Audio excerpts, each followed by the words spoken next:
Alice's Adventures in Wonderland by Lewis Carroll. Chapter 1.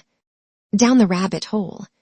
Alice was beginning to get very tired of sitting by her sister on the bank and of having nothing to do. Once or twice she had peeped into the book her sister was reading, but it had no pictures or conversations in it. And what is the use of a book, thought Alice, without pictures or conversations? So she was considering in her own mind, as well as she could, for the hot day made her feel very sleepy and stupid. Whether the pleasure of making a daisy chain would be worth the trouble of getting up and picking the daisies, when suddenly a white rabbit with pink eyes ran close by her. There was nothing so very remarkable in that, nor did Alice think it so very much out of the way to hear the rabbit say to itself, oh dear, I shall be late." When she thought it over afterwards, it occurred to her that she ought to have wondered at this, but at the time it all seemed quite natural. But when the rabbit actually took a watch out of its waistcoat pocket and looked at it, and then hurried on, Alice started to her feet, for it flashed across her mind that she had never before seen a rabbit with either a waistcoat pocket or a watch to take out of it. And burning with curiosity, she ran across the field after it, and fortunately was just in time to see it pop down a large rabbit hole under the hedge. In another moment down went Alice after it, never once considering how in the world she was to get out again. The rabbit hole went straight on like a tunnel for some way, and then dipped suddenly down. So suddenly that Alice had not a moment to think about stopping herself before she found herself falling down a very deep well. Either the well was very deep, or she fell very slowly, for she had plenty of time as she went down to look about her, and to wonder what was going to happen next. First, she tried to look down and make out what she was coming to, but it was too dark to see anything. Then she looked at the sides of the well and noticed that they were filled with cupboards and bookshelves. Here and there she saw maps and pictures hung upon pegs. She took down a jar from one of the shelves as she passed. It was labeled Orange Marmalade, but to her great disappointment it was empty.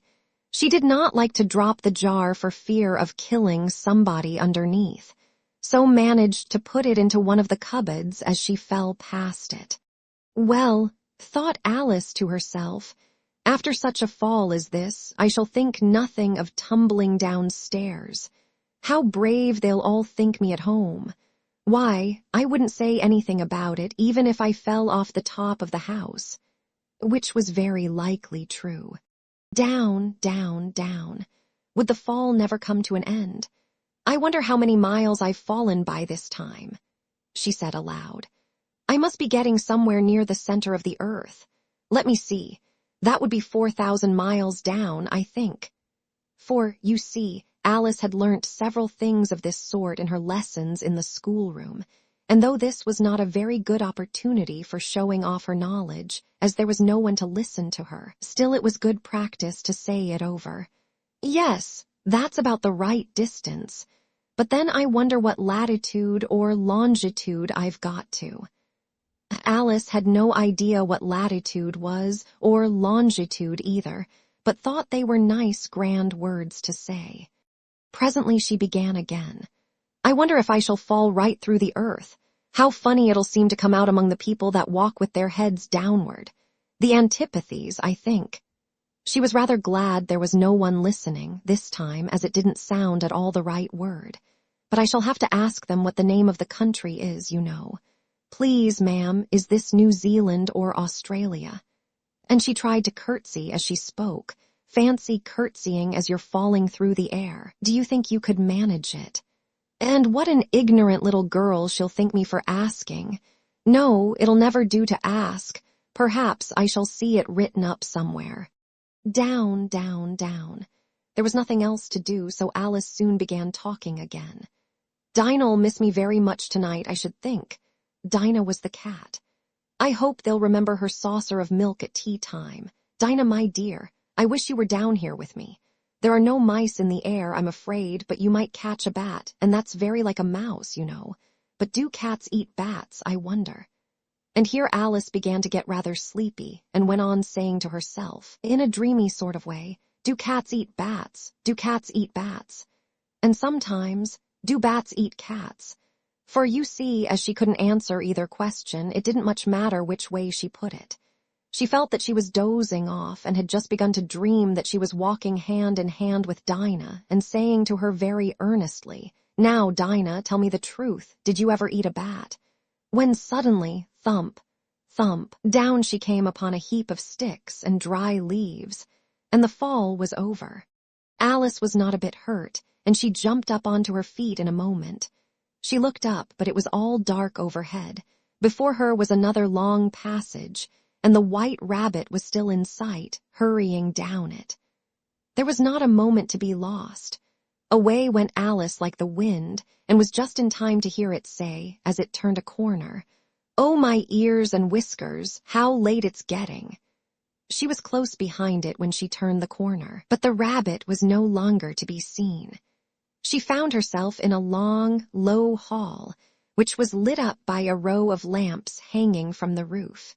There were doors all round the hall, but they were all locked. And when Alice had been all the way down one side and up the other, trying every door, she walked sadly down the middle, wondering how she was ever to get out again.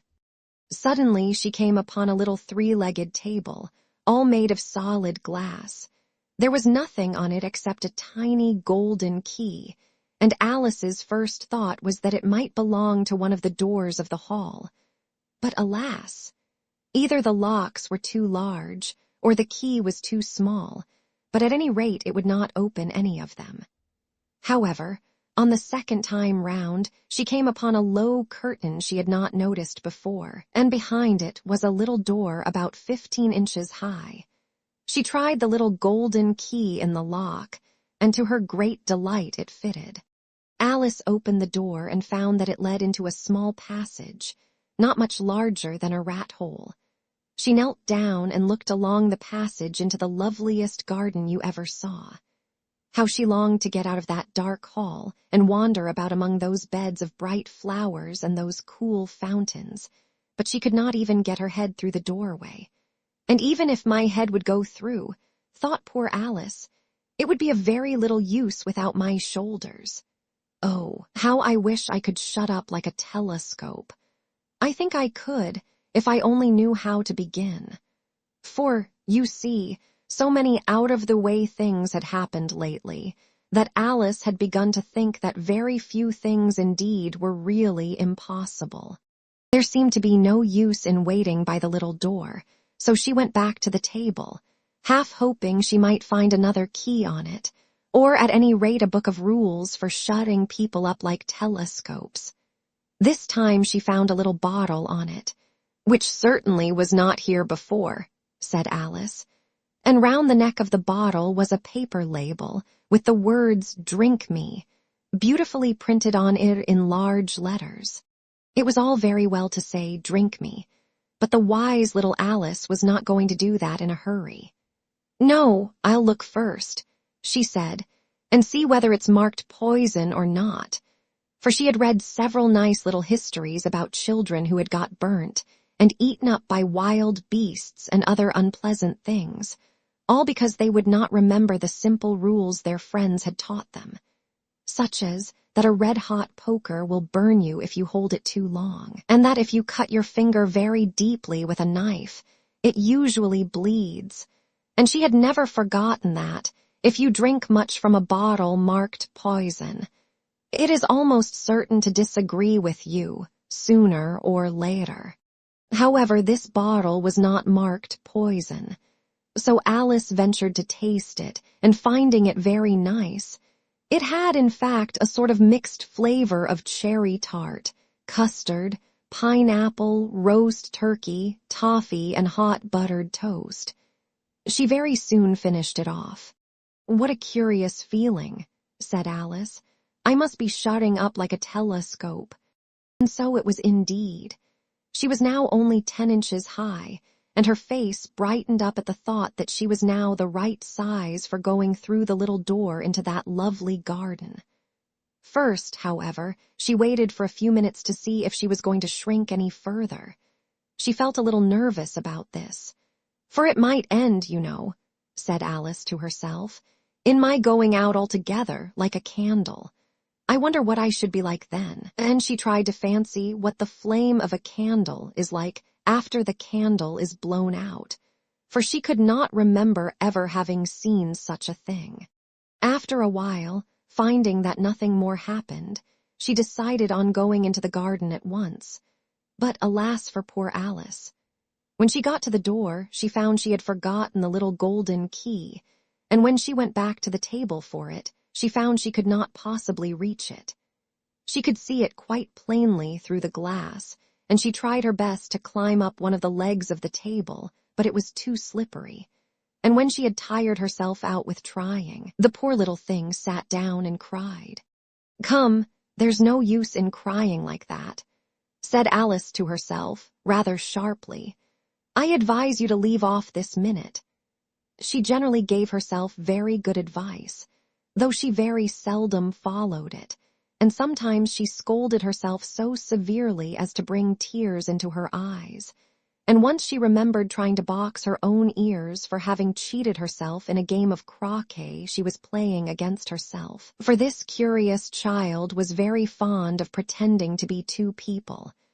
"But it's no use now," thought poor Alice, "to pretend to be two people. Why, there's hardly enough of me left to make one respectable person."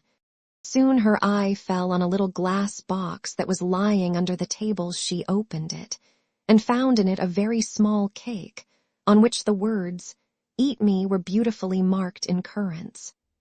"Well, I'll eat it," said Alice, "and if it makes me grow larger, I can reach the key, and if it makes me grow smaller, I can creep under the door, so either way I'll get into the garden, and I don't care which happens." She ate a little bit, and said anxiously to herself, "Which way? Which way?" holding her hand on the top of her head to feel which way it was growing, and she was quite surprised to find that she remained the same size. To be sure, this generally happens when one eats cake, but Alice had got so much into the way of expecting nothing but out-of-the-way things to happen, that it seemed quite dull and stupid for life to go on in the common way.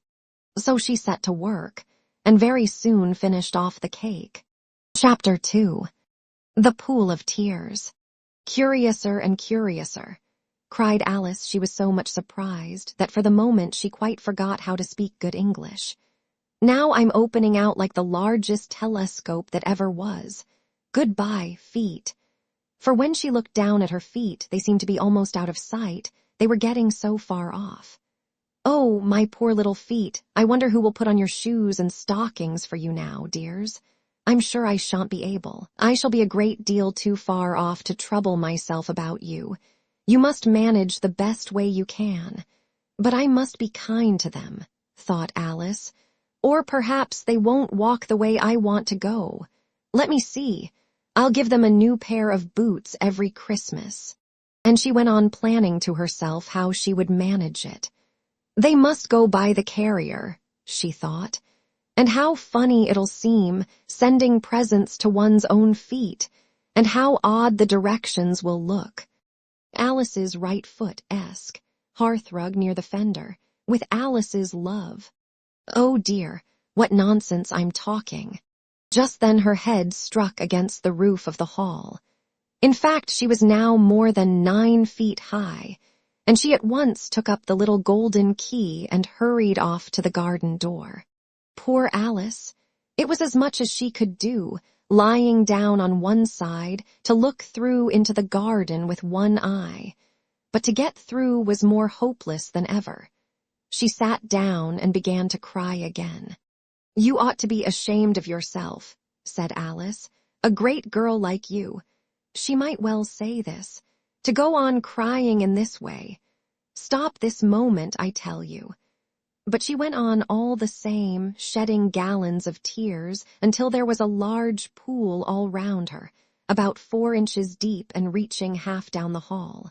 After a time, she heard a little pattering of feet in the distance, and she hastily dried her eyes to see what was coming. It was the White Rabbit returning, splendidly dressed, with a pair of white kid gloves in one hand and a large fan in the other. He came trotting along in a great hurry, muttering to himself as he came, "Oh, the Duchess, the Duchess. Oh, won't she be savage if I've kept her waiting?" Alice felt so desperate that she was ready to ask help of anyone, so, when the rabbit came near her, she began in a low, timid voice, "If you please, sir." The rabbit started violently, dropped the white kid gloves and the fan, and scurried away into the darkness as hard as he could go. Alice took up the fan and gloves, and as the hall was very hot, she kept fanning herself all the time she went on talking. "Dear, dear, how queer everything is today, and yesterday things went on just as usual. I wonder if I've been changed in the night. Let me think, was I the same when I got up this morning? I almost think I can remember feeling a little different. But if I'm not the same, the next question is, who in the world am I? Ah, that's the great puzzle." And she began thinking over all the children she knew that were of the same age as herself, to see if she could have been changed for any of them. "I'm sure I'm not Ada," she said, "for her hair goes in such long ringlets, and mine doesn't go in ringlets at all. And I'm sure I can't be Mabel, for I know all sorts of things, and she knows such a very little. Besides, she's she and I'm I, and oh dear, how puzzling it all is. I'll try if I know all the things I used to know. Let me see. 4 times 5 is 12, and 4 times 6 is 13, and 4 times 7 is, oh dear, I shall never get to 20 at that rate. However, the multiplication table doesn't signify. Let's try geography. London is the capital of Paris, and Paris is the capital of Rome, and Rome. No, that's all wrong, I'm certain. I must have been changed for Mabel. I'll try and say how doth the little." And she crossed her hands on her lap as if she were saying lessons, and began to repeat it, but her voice sounded hoarse and strange, and the words did not come the same as they used to do. "How doth the little crocodile improve his shining tail, and pour the waters of the Nile on every golden scale? How cheerfully he seems to grin, how neatly spread his claws, and welcome little fishes in, with gently smiling jaws." "I'm sure those are not the right words," said poor Alice, and her eyes filled with tears again as she went on. "I must be Mabel after all, and I shall have to go and live in that poky little house, and have next to no toys to play with, and ever so many lessons to learn. No, I've made up my mind about it. If I'm Mabel, I'll stay down here. It'll be no use their putting their heads down and saying, 'Come up again, dear.' I shall only look up and say, 'Who am I then?' Tell me that first, and then, if I like being that person, I'll come up. If not, I'll stay down here till I'm somebody else. But oh dear," cried Alice with a sudden burst of tears, "I do wish they would put their heads down. I am so very tired of being all alone here." As she said this, she looked down at her hands, and was surprised to see that she had put on one of the rabbit's little white kid gloves while she was talking. "How can I have done that?" she thought. "I must be growing small again." She got up and went to the table to measure herself by it, and found that, as nearly as she could guess, she was now about 2 feet high, and was going on shrinking rapidly. She soon found out that the cause of this was the fan she was holding, and she dropped it hastily, just in time to avoid shrinking away altogether. "That was a narrow escape," said Alice, a good deal frightened at the sudden change, but very glad to find herself still in existence. "And now for the garden." And she ran with all speed back to the little door, but alas! The little door was shut again, and the little golden key was lying on the glass table as before. "And things are worse than ever," thought the poor child, "for I never was so small as this before, never, and I declare it's too bad that it is." As she said these words, her foot slipped, and in another moment, splash, she was up to her chin in salt water. Her first idea was that she had somehow fallen into the sea, and in that case I can go back by railway, she said to herself. Alice had been to the seaside once in her life, and had come to the general conclusion that wherever you go to on the English coast, you find a number of bathing machines in the sea, some children digging in the sand with wooden spades, then a row of lodging houses, and behind them a railway station. However, she soon made out that she was in the pool of tears which she had wept when she was 9 feet high. "I wish I hadn't cried so much," said Alice as she swam about, trying to find her way out. "I shall be punished for it now, I suppose, by being drowned in my own tears. That will be a queer thing, to be sure. However, everything is queer today." Just then she heard something splashing about in the pool a little way off, and she swam nearer to make out what it was. At first, she thought it must be a walrus or hippopotamus, but then she remembered how small she was now, and she soon made out that it was only a mouse that had slipped in like herself. Would it be of any use now, thought Alice, to speak to this mouse? Everything is so out of the way down here that I should think very likely it can talk. At any rate, there's no harm in trying. So she began. "Oh, mouse, do you know the way out of this pool? I am very tired of swimming about here, oh mouse." Alice thought this must be the right way of speaking to a mouse. She had never done such a thing before, but she remembered having seen in her brother's Latin grammar, "A mouse, of a mouse to a mouse, a mouse, oh mouse." The mouse looked at her rather inquisitively and seemed to her to wink with one of its little eyes, but it said nothing. "Perhaps it doesn't understand English," thought Alice. "I dare say it's a French mouse come over with William the Conqueror." For, with all her knowledge of history, Alice had no very clear notion how long ago anything had happened. So she began again, "Où est ma chat?"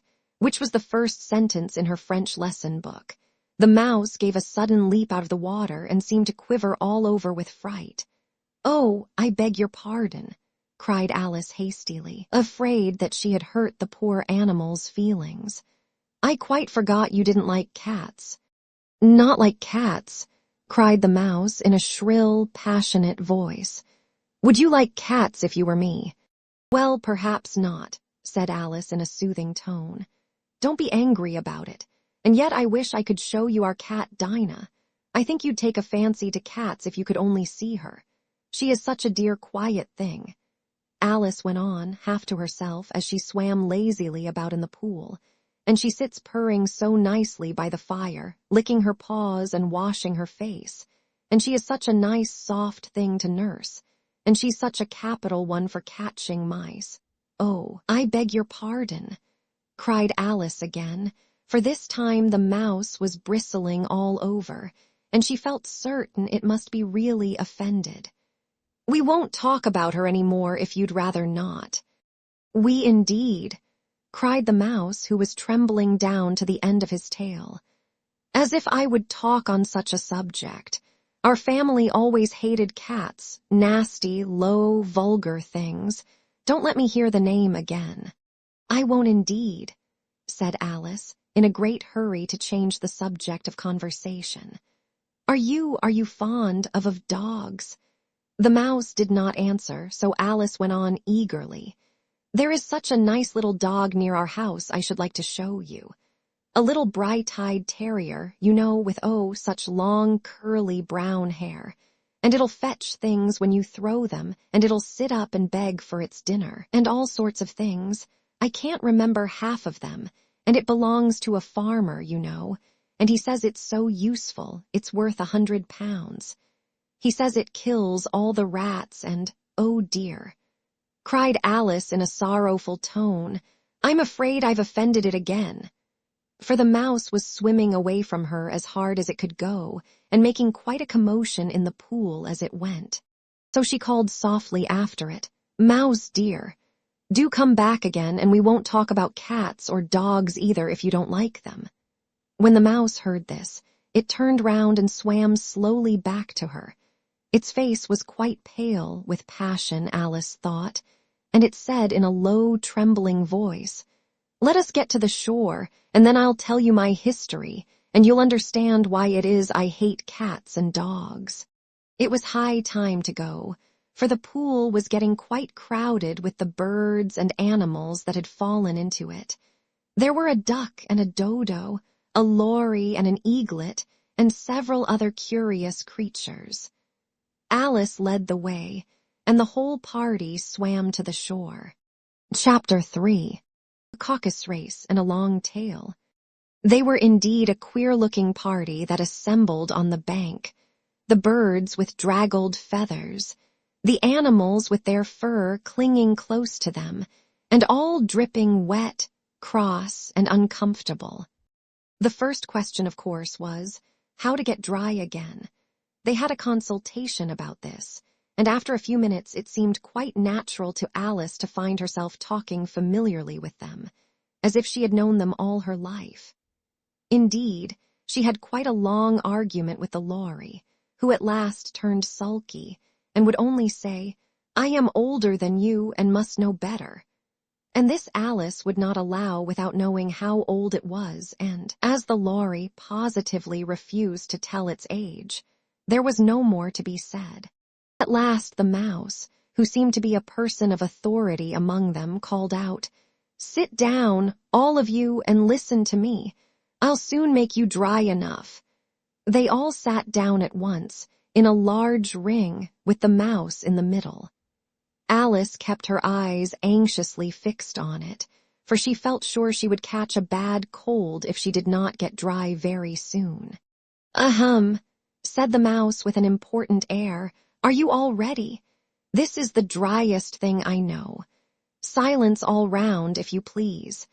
William the Conqueror, whose cause was favored by the Pope, was soon submitted to by the English, who wanted leaders, and had been of late much accustomed to usurpation and conquest. Edwin and Morcar, the Earls of Mercia and Northumbria. "Ugh," said the lory with a shiver. "I beg your pardon," said the mouse, frowning but very politely. "Did you speak?" "Not I," said the lory hastily. "I thought you did," said the mouse. "I proceed. Edwin and Morcar, the Earls of Mercia and Northumbria, declared for him, and even Stigand, the patriotic Archbishop of Canterbury, found it advisable." "Found what?" said the duck. "Found it," the mouse replied rather crossly. "Of course you know what it means." "I know what it means well enough when I find a thing," said the duck. "It's generally a frog or a worm. The question is, what did the Archbishop find?" The mouse did not notice this question, but hurriedly went on. "Found it advisable to go with Edgar Atheling to meet William and offer him the crown. William's conduct at first was moderate, but the insolence of his Normans— How are you getting on now, my dear?" It continued, turning to Alice as it spoke. "As wet as ever," said Alice in a melancholy tone. "It doesn't seem to dry me at all." "In that case," said the dodo solemnly, rising to its feet, "I move that the meeting adjourn for the immediate adoption of more energetic remedies." "Speak English," said the eaglet. "I don't know the meaning of half those long words, and what's more, I don't believe you do either." And the eaglet bent down its head to hide a smile. Some of the other birds tittered audibly. "What I was going to say," said the dodo in an offended tone, "was that the best thing to get us dry would be a caucus race." "What is a caucus race?" said Alice. Not that she wanted much to know, but the dodo had paused as if it thought that somebody ought to speak, and no one else seemed inclined to say anything. "Why," said the dodo, "the best way to explain it is to do it. And, as you might like to try the thing yourself some winter day, I will tell you how the dodo managed it. First it marked out a race course in a sort of circle.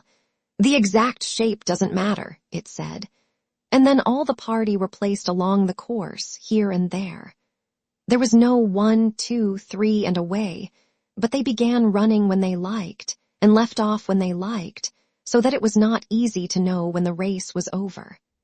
However, when they had been running half an hour or so and were quite dry again, the dodo suddenly called out, "The race is over," and they all crowded round it, panting and asking, "But who has won?"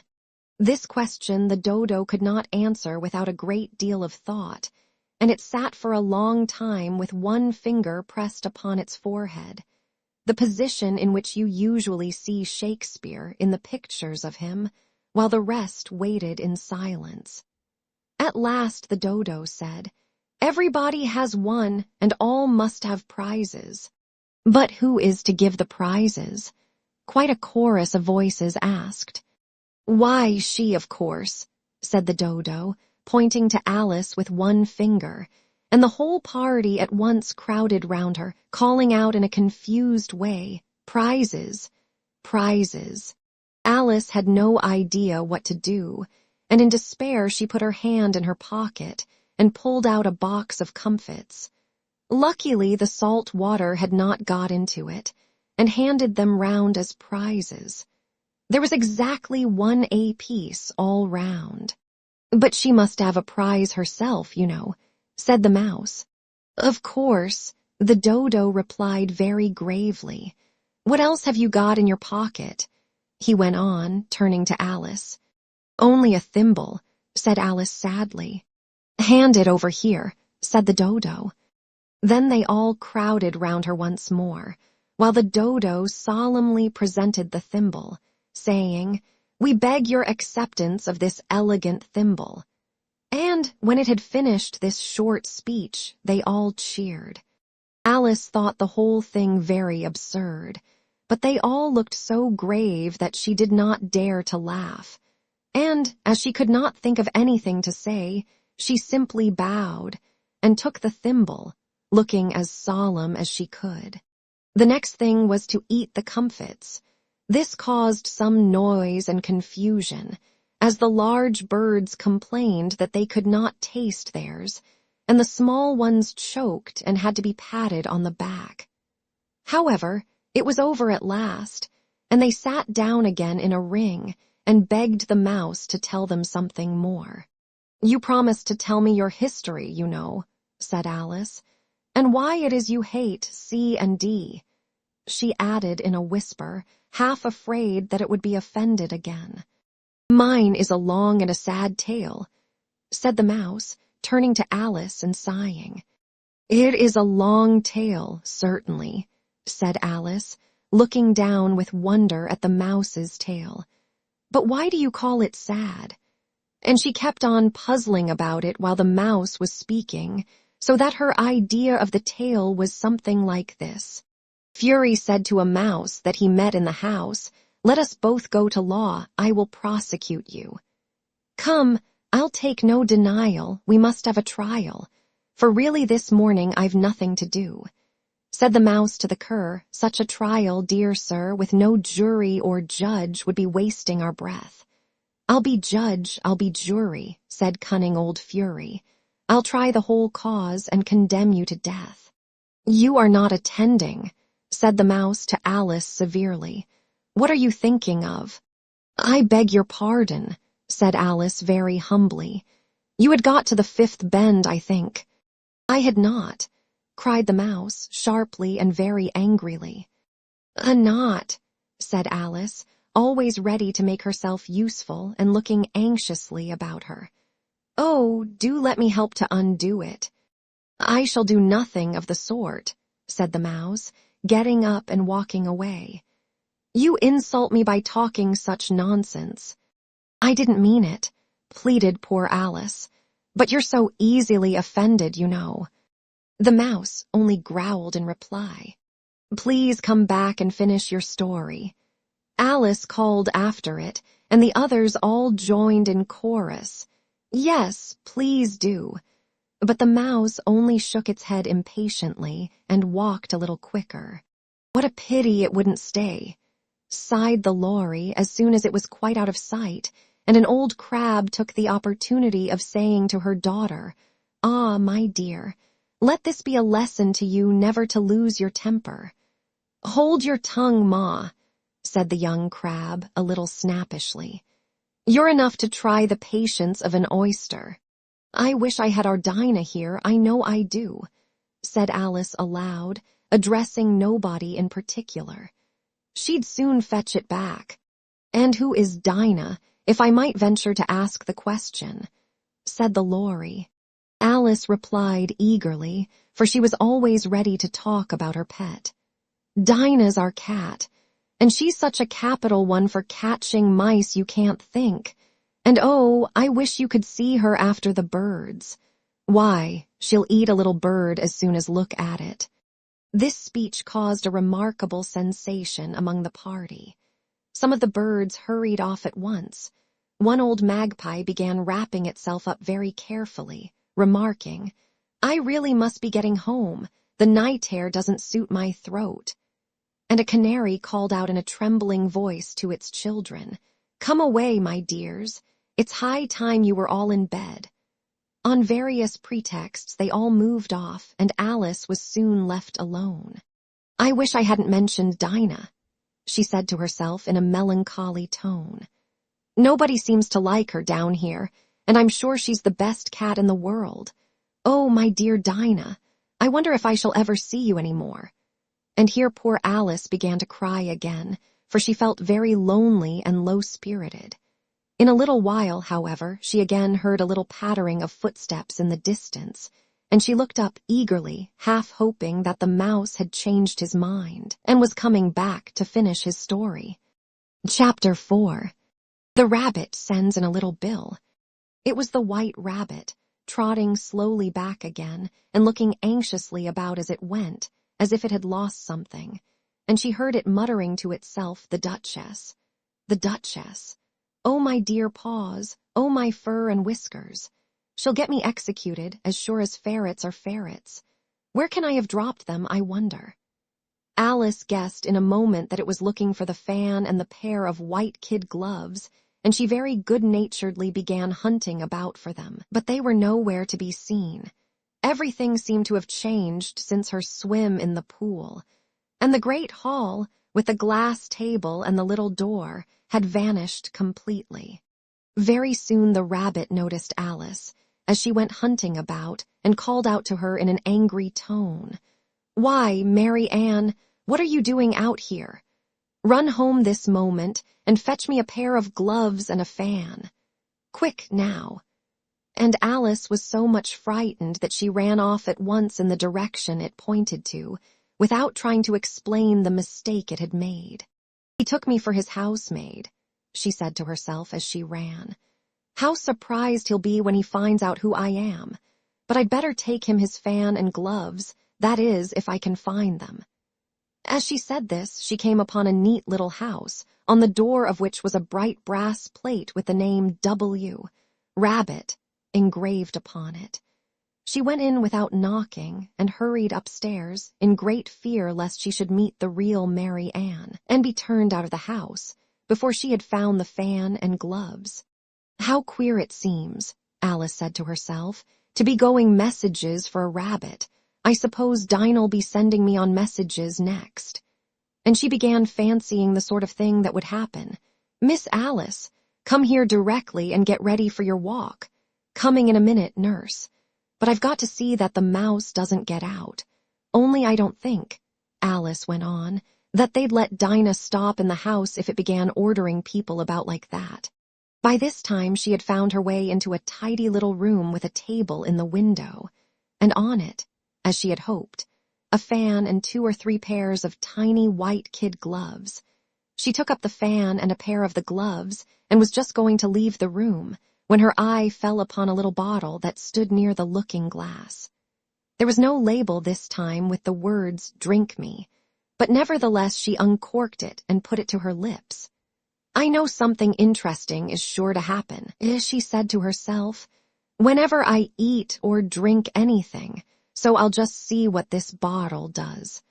I do hope it'll make me grow large again, for really I'm quite tired of being such a tiny little thing." It did so indeed, and much sooner than she had expected. Before she had drunk half the bottle, she found her head pressing against the ceiling and had to stoop to save her neck from being broken. She hastily put down the bottle, saying to herself, "That's quite enough. I hope I shan't grow any more. As it is, I can't get out at the door. I do wish I hadn't drunk quite so much." Alas, it was too late to wish that. She went on growing and very soon had to kneel down on the floor. In another minute there was not even room for this, and she tried the effect of lying down with one elbow against the door and the other arm curled round her head. Still she went on growing, and as a last resource, she put one arm out of the window and one foot up the chimney and said to herself, "Now I can do no more, whatever happens. What will become of me?" Luckily for Alice, the little magic bottle had now had its full effect, and she grew no larger. Still it was very uncomfortable, and as there seemed to be no sort of chance of her ever getting out of the room again, no wonder she felt unhappy. It was much pleasanter at home, thought poor Alice, when one wasn't always growing larger and smaller and being ordered about by mice and rabbits. I almost wish I hadn't gone down that rabbit hole, and yet it's rather curious, this sort of life. I do wonder what can have happened to me. When I used to read fairy tales, I fancied that kind of thing never happened, and now here I am in the middle of one. There ought to be a book written about me, that there ought, and when I grow up, I'll write one. But I'm grown up now," she added in a sorrowful tone. "At least there's no room to grow up any more here." But then, thought Alice, shall I never get any older than I am now? That'll be a comfort, one way, never to be an old woman, but then always to have lessons to learn. Oh, I shouldn't like that. "Oh, you foolish Alice," she answered herself. "How can you learn lessons in here? Why, there's hardly room for you and no room at all for any lesson books." And so she went on, taking first one side and then the other, and making quite a conversation of it altogether. But after a few minutes she heard a voice outside and stopped to listen. Mary Ann, said the voice. "Fetch me my gloves this moment." Then came a little pattering of feet on the stairs. Alice knew it was the rabbit coming to look for her, and she trembled till she shook the house, quite forgetting that she was now about 1,000 times as large as the rabbit, and had no reason to be afraid of it. Presently the rabbit came up to the door and tried to open it, but as the door opened inwards and Alice's elbow was pressed hard against it, that attempt proved a failure. Alice heard it say to itself, "Then I'll go round and get in at the window." "That you won't," thought Alice, and after waiting till she fancied she heard the rabbit just under the window, she suddenly spread out her hand and made a snatch in the air. She did not get hold of anything, but she heard a little shriek and a fall, and a crash of broken glass, from which she concluded that it was just possible it had fallen into a cucumber frame or something of the sort. Next came an angry voice, the rabbit's, "Pat, Pat, where are you?" And then a voice she had never heard before, "Sure then I'm here, digging for apples, Your Honor." "Digging for apples, indeed," said the rabbit angrily. "Here, come and help me out of this." Sounds of more broken glass. "Now tell me, Pat, what's that in the window?" "Sure, it's an arm, Your Honor." He pronounced it a rum. "An arm, you goose. Who ever saw one that size? Why, it fills the whole window." "Sure it does, Your Honor, but it's an arm for all that." "Well, it's got no business there at any rate. Go and take it away." There was a long silence after this, and Alice could only hear whispers now and then, such as, "Sure, I don't like it, Your Honor, at all. Do as I tell you, you coward." And at last she spread out her hand again and made another snatch in the air. This time there were 2 little shrieks and more sounds of broken glass. What a number of cucumber frames there must be, thought Alice. I wonder what they'll do next. As for pulling me out of the window, I only wish they could. I'm sure I don't want to stay in here any longer. She waited for some time without hearing anything more. At last came a rumbling of little cartwheels, and the sound of a good many voices all talking together. She made out the words. "Where's the other ladder? Why, I hadn't to bring but one. Bill's got the other. Bill, fetch it here, lad. Here, put 'em up at this corner. No, tie 'em together first. They don't reach half high enough yet. Oh, they'll do well enough. Don't be particular. Here, Bill, catch hold of this rope. Will the roof bear? Mind that loose slate. Oh, it's coming down. Heads below." It's a loud crash. Now, who did that? It was Bill, I fancy. Who's to go down the chimney? Nay, I shan't you do it. That I won't then. Bill's to go down. Here, Bill, the master says you're to go down the chimney. Oh, so Bill's got to come down the chimney, has he? Said Alice to herself. Shy, they seem to put everything upon Bill. I wouldn't be in Bill's place for a good deal. This fireplace is narrow, to be sure, but I think I can kick a little. She drew her foot as far down the chimney as she could, and waited till she heard a little animal. She couldn't guess of what sort it was, scratching and scrambling about in the chimney close above her. Then, saying to herself, "This is Bill," she gave one sharp kick and waited to see what would happen next. The first thing she heard was a general chorus of "There goes Bill." Then the rabbit's voice along, "Catch him, you by the hedge."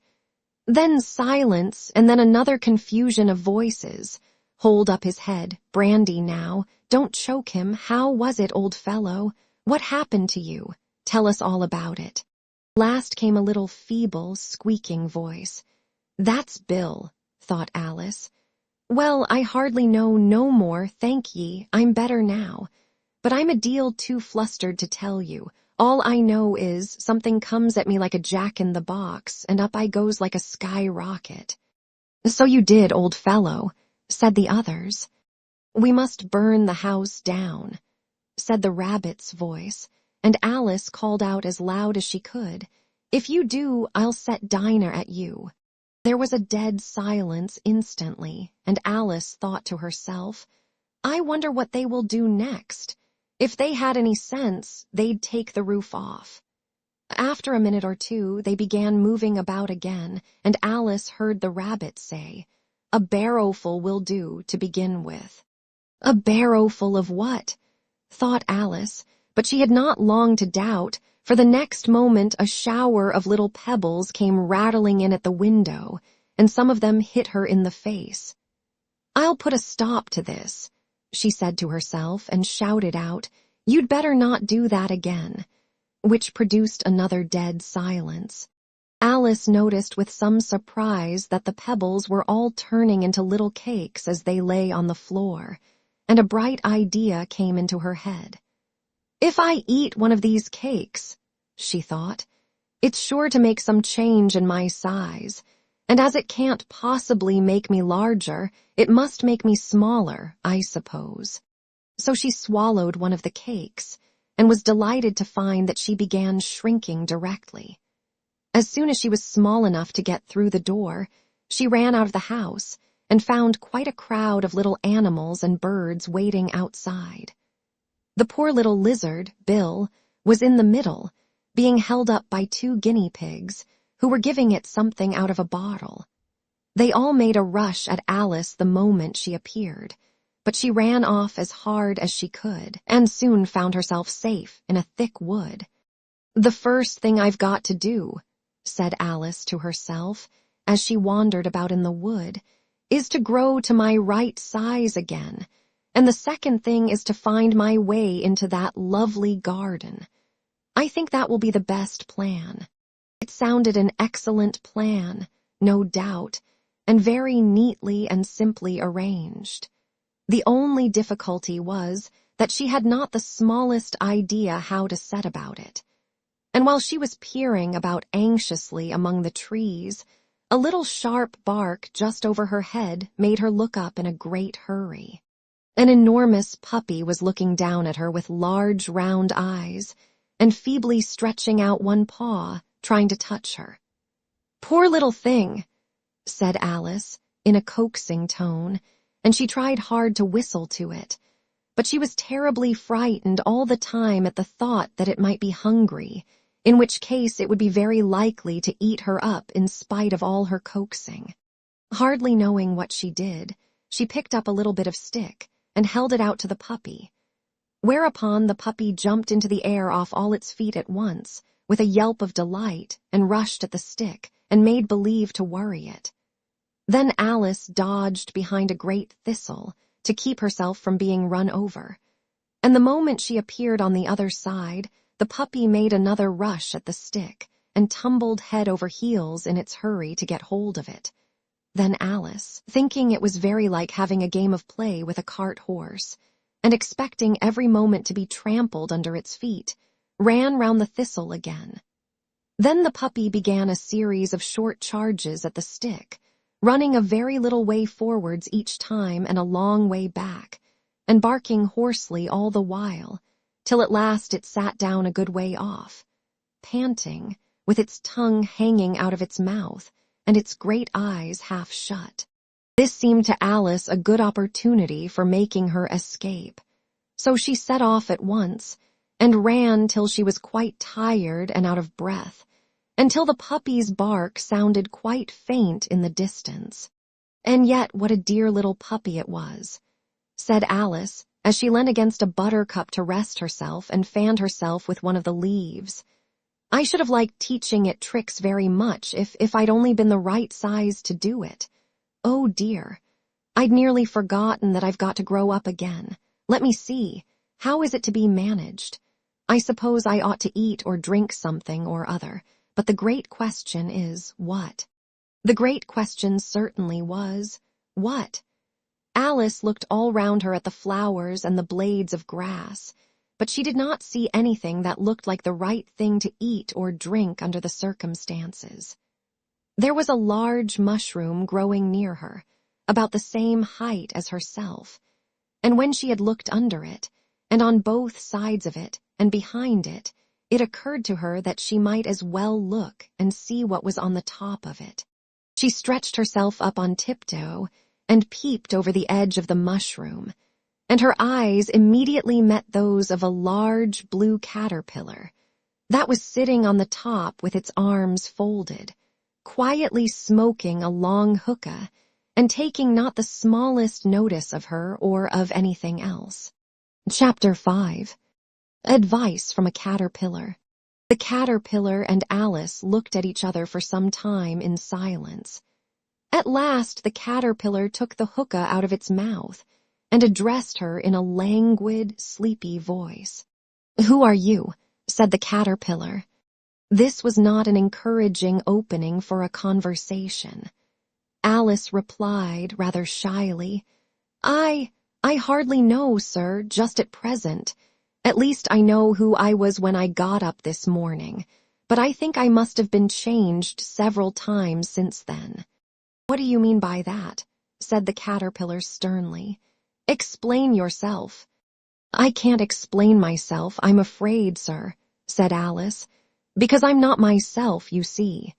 "I don't see," said the caterpillar. "I'm afraid I can't put it more clearly."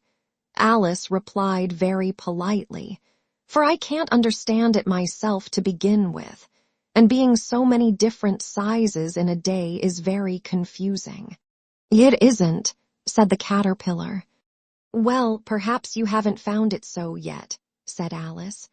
"But when you have to turn into a chrysalis, you will some day, you know, and then after that into a butterfly, I should think you'll feel it a little queer, won't you?" "Not a bit," said the caterpillar. "Well, perhaps your feelings may be different," said Alice. "All I know is it would feel very queer to me." "You," said the caterpillar contemptuously. "Who are you?" Which brought them back again to the beginning of the conversation. Alice felt a little irritated at the caterpillars making such very short remarks, and she drew herself up and said very gravely, "I think you ought to tell me who you are first." "Why?" said the caterpillar. Here was another puzzling question, and as Alice could not think of any good reason, and as the caterpillar seemed to be in a very unpleasant state of mind, she turned away. "Come back," the caterpillar called after her. "I've something important to say." This sounded promising, certainly. Alice turned and came back again. "Keep your temper," said the caterpillar. "Is that all?" said Alice, swallowing down her anger as well as she could. "No," said the caterpillar. Alice thought she might as well wait, as she had nothing else to do, and perhaps after all it might tell her something worth hearing. For some minutes it puffed away without speaking, but at last it unfolded its arms, took the hookah out of its mouth again, and said, "So you think you're changed, do you?" "I'm afraid I am, sir," said Alice. "I can't remember things as I used, and I don't keep the same size for 10 minutes together." "Can't remember what things?" said the caterpillar. "Well, I've tried to say, 'How doth the little busy bee?' but it all came different." Alice replied in a very melancholy voice. "Repeat, 'You are old, Father William,'" said the caterpillar. Alice folded her hands and began. "You are old, Father William," the young man said, "and your hair has become very white, and yet you incessantly stand on your head. Do you think, at your age, it is right?" "In my youth," Father William replied to his son, "I feared it might injure the brain.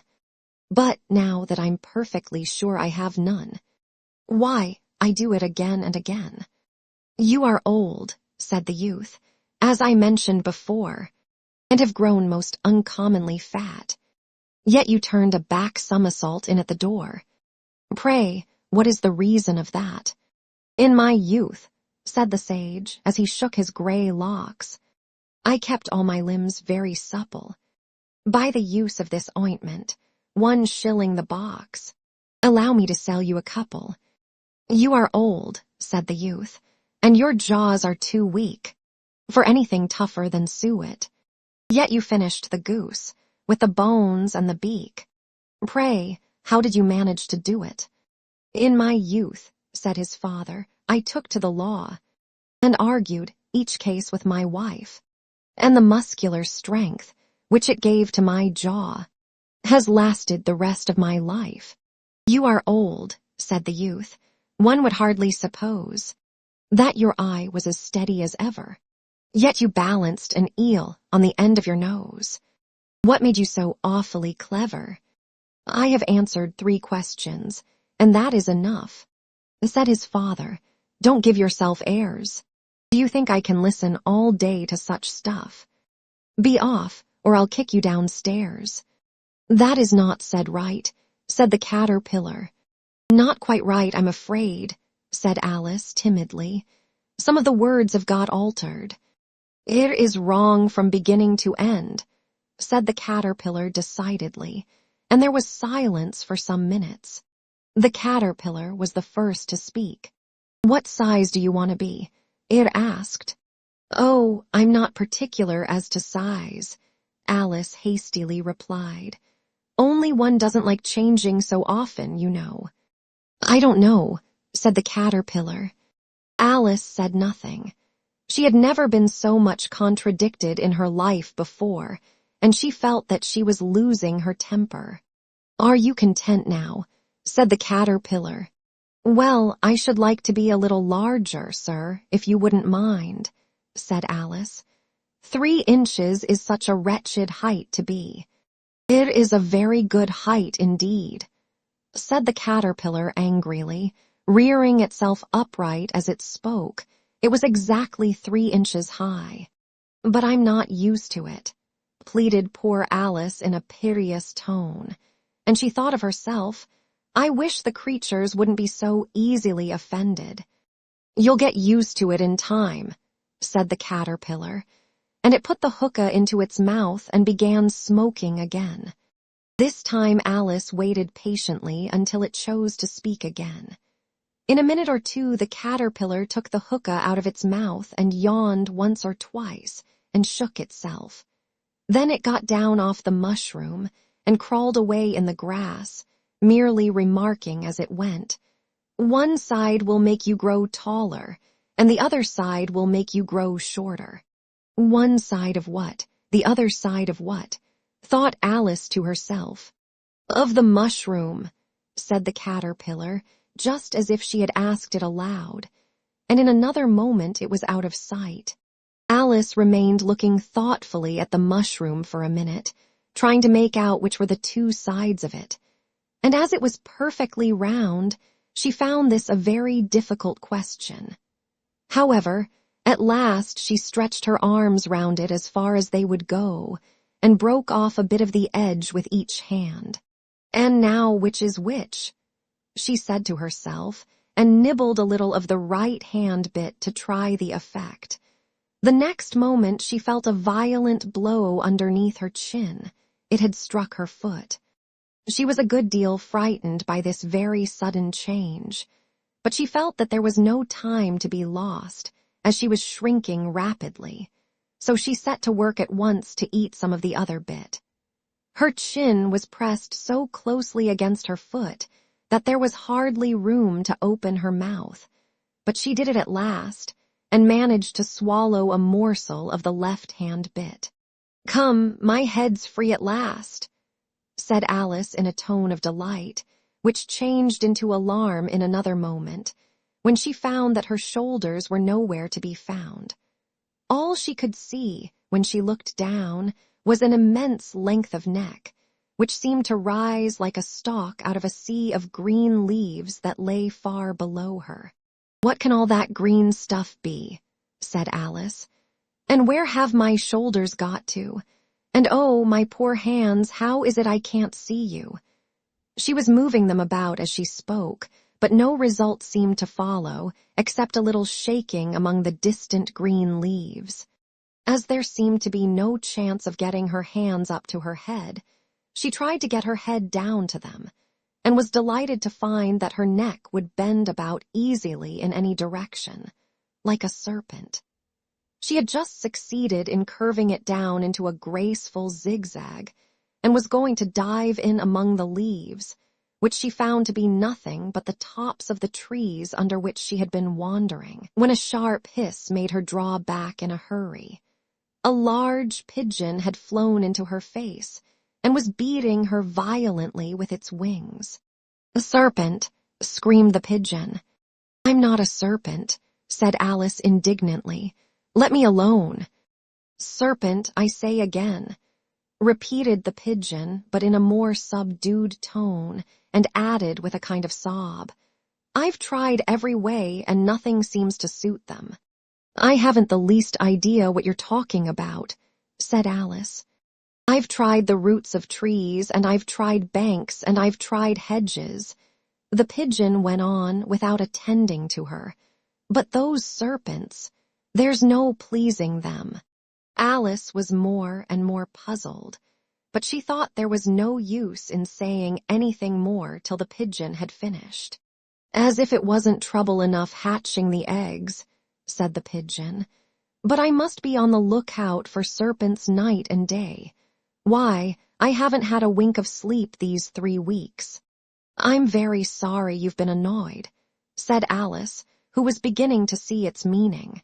"And just as I'd taken the highest tree in the wood," continued the pigeon, raising its voice to a shriek, "and just as I was thinking I should be free of them at last, they must needs come wriggling down from the sky. Ugh, serpent." "But I'm not a serpent, I tell you," said Alice. I'm a." "Well, what are you?" said the pigeon. "I can see you're trying to invent something." I'm a little girl," said Alice, rather doubtfully, as she remembered the number of changes she had gone through that day. "A likely story indeed," said the pigeon in a tone of the deepest contempt. "I've seen a good many little girls in my time, but never one with such a neck as that. No, you're a serpent, and there's no use denying it. I suppose you'll be telling me next that you never tasted an egg." "I have tasted eggs, certainly," said Alice, who was a very truthful child. But little girls eat eggs quite as much as serpents do, you know." "I don't believe it," said the pigeon. "But if they do, why then they're a kind of serpent, that's all I can say." This was such a new idea to Alice that she was quite silent for a minute or two, which gave the pigeon the opportunity of adding, "You're looking for eggs. I know that well enough. And what does it matter to me whether you're a little girl or a serpent?" "It matters a good deal to me," said Alice hastily. "But I'm not looking for eggs, as it happens, and if I was, I shouldn't want yours. I don't like them raw." "Well, be off then," said the pigeon in a sulky tone, as it settled down again into its nest. Alice crouched down among the trees as well as she could, for her neck kept getting entangled among the branches, and every now and then she had to stop and untwist it. After a while she remembered that she still held the pieces of mushroom in her hands, and she set to work very carefully, nibbling first at one and then at the other, and growing sometimes taller and sometimes shorter, until she had succeeded in bringing herself down to her usual height. It was so long since she had been anything near the right size that it felt quite strange at first, but she got used to it in a few minutes and began talking to herself as usual. "Come, there's half my plan done now. How puzzling all these changes are. I'm never sure what I'm going to be from one minute to another. However, I've got back to my right size. The next thing is to get into that beautiful garden. How is that to be done, I wonder?" As she said this, she came suddenly upon an open place, with a little house in it about 4 feet high.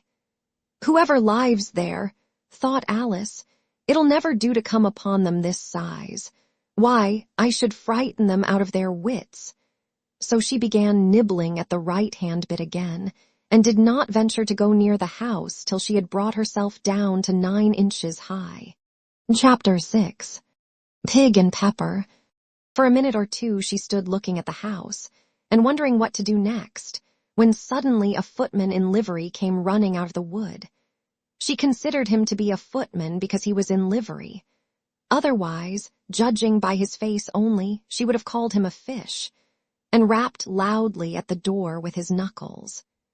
It was opened by another footman in livery, with a round face and large eyes like a frog, and both footmen, Alice noticed, had powdered hair that curled all over their heads.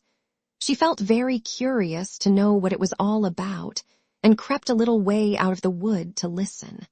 The fish footman began by producing from under his arm a great letter, nearly as large as himself, and this he handed over to the other, saying, in a solemn tone, "For the Duchess. An invitation from the Queen to play croquet." The frog footman repeated in the same solemn tone, only changing the order of the words a little, "From the Queen. An invitation for the Duchess to play croquet." Then they both bowed low, and their curls got entangled together. Alice laughed so much at this that she had to run back into the wood for fear of their hearing her. And when she next peeped out, the fish footman was gone, and the other was sitting on the ground near the door, staring stupidly up into the sky. Alice went timidly up to the door and knocked. "There's no sort of use in knocking," said the footman, "and that for 2 reasons. First, because I'm on the same side of the door as you are. Secondly, because they're making such a noise inside, no one could possibly hear you. And certainly there was a most extraordinary noise going on within, a constant howling and sneezing, and every now and then a great crash, as if a dish or kettle had been broken to pieces." "Please, then," said Alice, "how am I to get in?" "There might be some sense in your knocking," the footman went on without attending to her, "if we had the door between us. For instance, if you were inside, you might knock and I could let you out, you know." He was looking up into the sky all the time he was speaking, and this Alice thought decidedly uncivil. "But perhaps he can't help it," she said to herself. "His eyes are so very nearly at the top of his head, but at any rate he might answer questions. How am I to get in?" she repeated, aloud. "I shall sit here," the footman remarked, "till tomorrow." At this moment the door of the house opened, and a large plate came skimming out, straight at the footman's head. It just grazed his nose and broke to pieces against one of the trees behind him. Or next day, maybe. The footman continued in the same tone, exactly as if nothing had happened. "How am I to get in?" asked Alice again in a louder tone. "Are you to get in at all?" said the footman. "That's the first question, you know." It was, no doubt, only Alice did not like to be told so. "It's really dreadful," she muttered to herself. "The way all the creatures argue, it's enough to drive one crazy." The footman seemed to think this a good opportunity for repeating his remark with variations. "I shall sit here," he said, "on and off for days and days." "But what am I to do?" said Alice. "Anything you like," said the footman, and began whistling. "Oh, there's no use in talking to him," said Alice desperately. "He's perfectly idiotic." And she opened the door and went in. The door led right into a large kitchen, which was full of smoke from one end to the other. The Duchess was sitting on a three-legged stool in the middle, nursing a baby. The cook was leaning over the fire, stirring a large cauldron which seemed to be full of soup. "There's certainly too much pepper in that soup," Alice said to herself, as well as she could for sneezing. There was certainly too much of it in the air. Even the Duchess sneezed occasionally, and as for the baby, it was sneezing and howling alternately without a moment's pause. The only things in the kitchen that did not sneeze were the cook and a large cat which was sitting on the hearth and grinning from ear to ear. "Please, would you tell me," said Alice, a little timidly, for she was not quite sure whether it was good manners for her to speak first, "why your cat grins like that?" "It's a Cheshire cat," said the Duchess, "and that's why. Pig." She said the last word with such sudden violence that Alice quite jumped. But she saw in another moment that it was addressed to the baby, and not to her, so she took courage and went on again. "I didn't know that Cheshire cats always grinned. In fact, I didn't know that cats could grin." "They all can," said the Duchess, "and most of 'em do." "I don't know of any that do," Alice said very politely, feeling quite pleased to have got into a conversation. "You don't know much," said the Duchess, "and that's a fact." Alice did not at all like the tone of this remark, and thought it would be as well to introduce some other subject of conversation. While she was trying to fix on one, the cook took the cauldron of soup off the fire, and at once set to work throwing everything within her reach at the Duchess and the baby. The fire irons came first, then followed a shower of saucepans, plates, and dishes. The Duchess took no notice of them even when they hit her, and the baby was howling so much already that it was quite impossible to say whether the blows hurt it or not. "Oh, please mind what you're doing," cried Alice, jumping up and down in an agony of terror. "Oh, there goes his precious nose," as an unusually large saucepan flew close by it and very nearly carried it off. "If everybody minded their own business," the Duchess said in a hoarse growl, "the world would go round a deal faster than it does." "Which would not be an advantage," said Alice, who felt very glad to get an opportunity of showing off a little of her knowledge. "Just think of what work it would make with the day and night. You see, the earth takes 24 hours to turn round on its axis." "Talking of axes," said the Duchess, "chop off her head." Alice glanced rather anxiously at the cook to see if she meant to take the hint, but the cook was busily stirring the soup and seemed not to be listening, so she went on again. 24 hours, I think, or is it 12? "Aye." "Oh, don't bother me," said the Duchess. "I never could abide figures. And with that she began nursing her child again, singing a sort of lullaby to it as she did so, and giving it a violent shake at the end of every line. Speak roughly to your little boy, and beat him when he sneezes. He only does it to annoy, because he knows it teases. Chorus, in which the cook and the baby joined. Wow, wows, wow. While the Duchess sang the second verse of the song, she kept tossing the baby violently up and down, and the poor little thing howled so that Alice could hardly hear the words. I speak severely to my boy. I beat him when he sneezes, for he can thoroughly enjoy the pepper when he pleases. Chorus, wow, wows, wow. Here, you may nurse it a bit if you like, the Duchess said to Alice, flinging the baby at her as she spoke. I must go and get ready to play croquet with the Queen, and she hurried out of the room. The cook threw a frying pan after her as she went out, but it just missed her. Alice caught the baby with some difficulty, as it was a queer-shaped little creature, and held out its arms and legs in all directions. Just like a starfish, thought Alice. The poor little thing was snorting like a steam engine when she caught it, and kept doubling itself up and straightening itself out again, so that altogether, for the first minute or two, it was as much as she could do to hold it.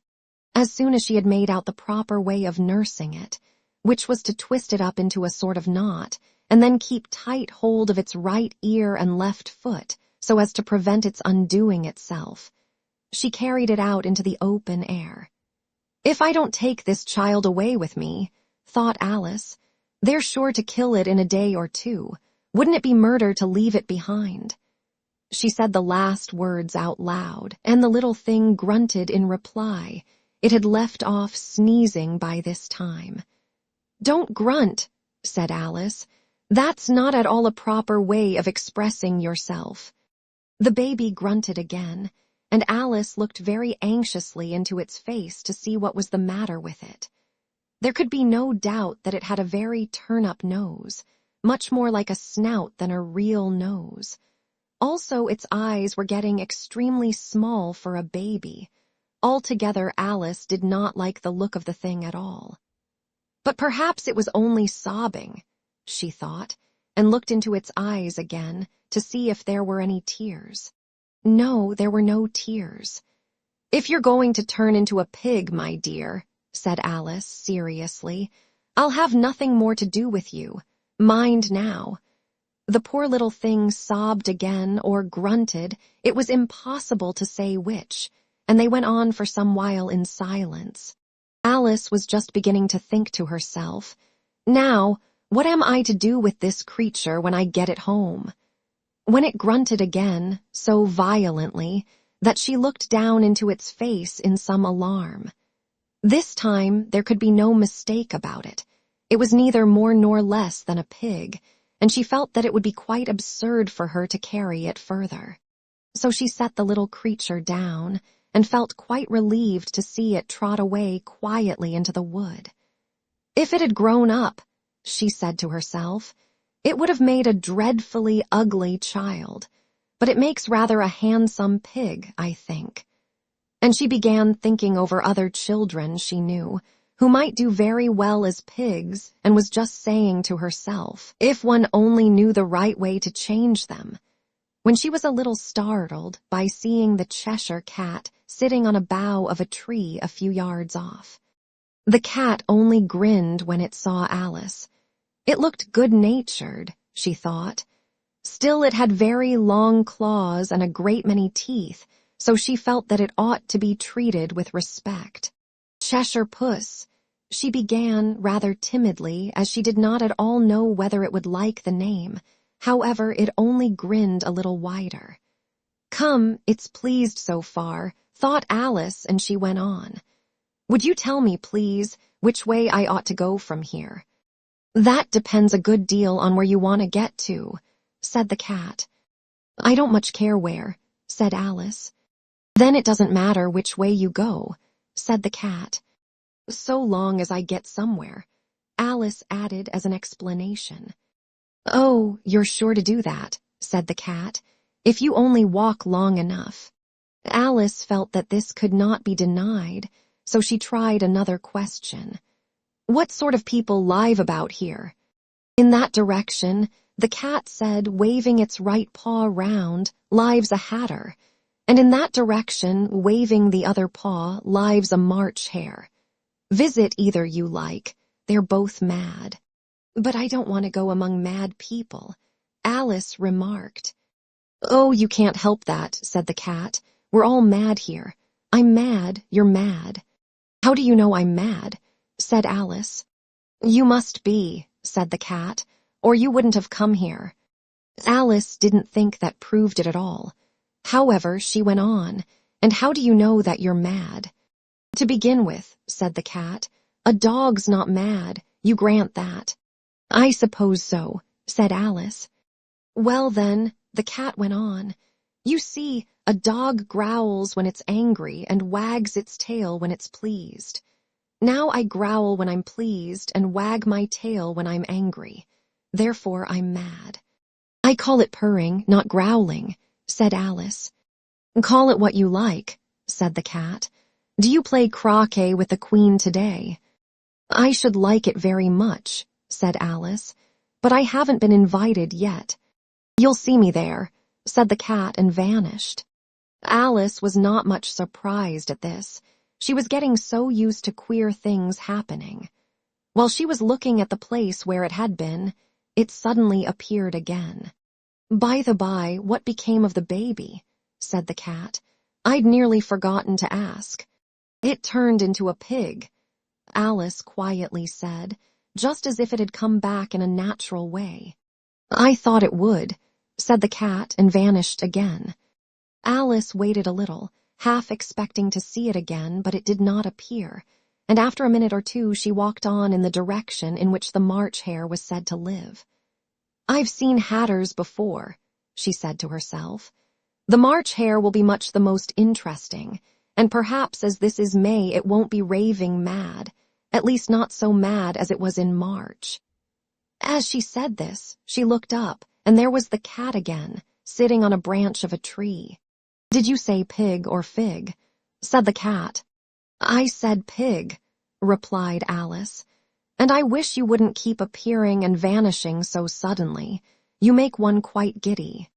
"All right," said the cat, and this time it vanished quite slowly, beginning with the end of the tail and ending with the grin, which remained some time after the rest of it had gone. "Well, I've often seen a cat without a grin," thought Alice, "but a grin without a cat. It's the most curious thing I ever saw in my life." She had not gone much farther before she came in sight of the house of the March hare. She thought it must be the right house, because the chimneys were shaped like ears, and the roof was thatched with fur. It was so large a house that she did not like to go nearer till she had nibbled some more of the left-hand bit of mushroom, and raised herself to about 2 feet high. Even then she walked up towards it rather timidly, saying to herself, "Suppose it should be raving mad after all. I almost wish I'd gone to see the hatter instead." Chapter 7. A Mad Tea Party. There was a table set out under a tree in front of the house, and the March hare and the hatter were having tea at it. A dormouse was sitting between them, fast asleep, and the other two were using it as a cushion, resting their elbows on it and talking over its head. "Very uncomfortable for the dormouse," thought Alice. "Only, as it's asleep, I suppose it doesn't mind." The table was a large one, but the three were all crowded together at one corner of it. "No room, no room," they cried out when they saw Alice coming. "There's plenty of room," said Alice indignantly, and she sat down in a large armchair at one end of the table. "Have some wine," the March hare said in an encouraging tone.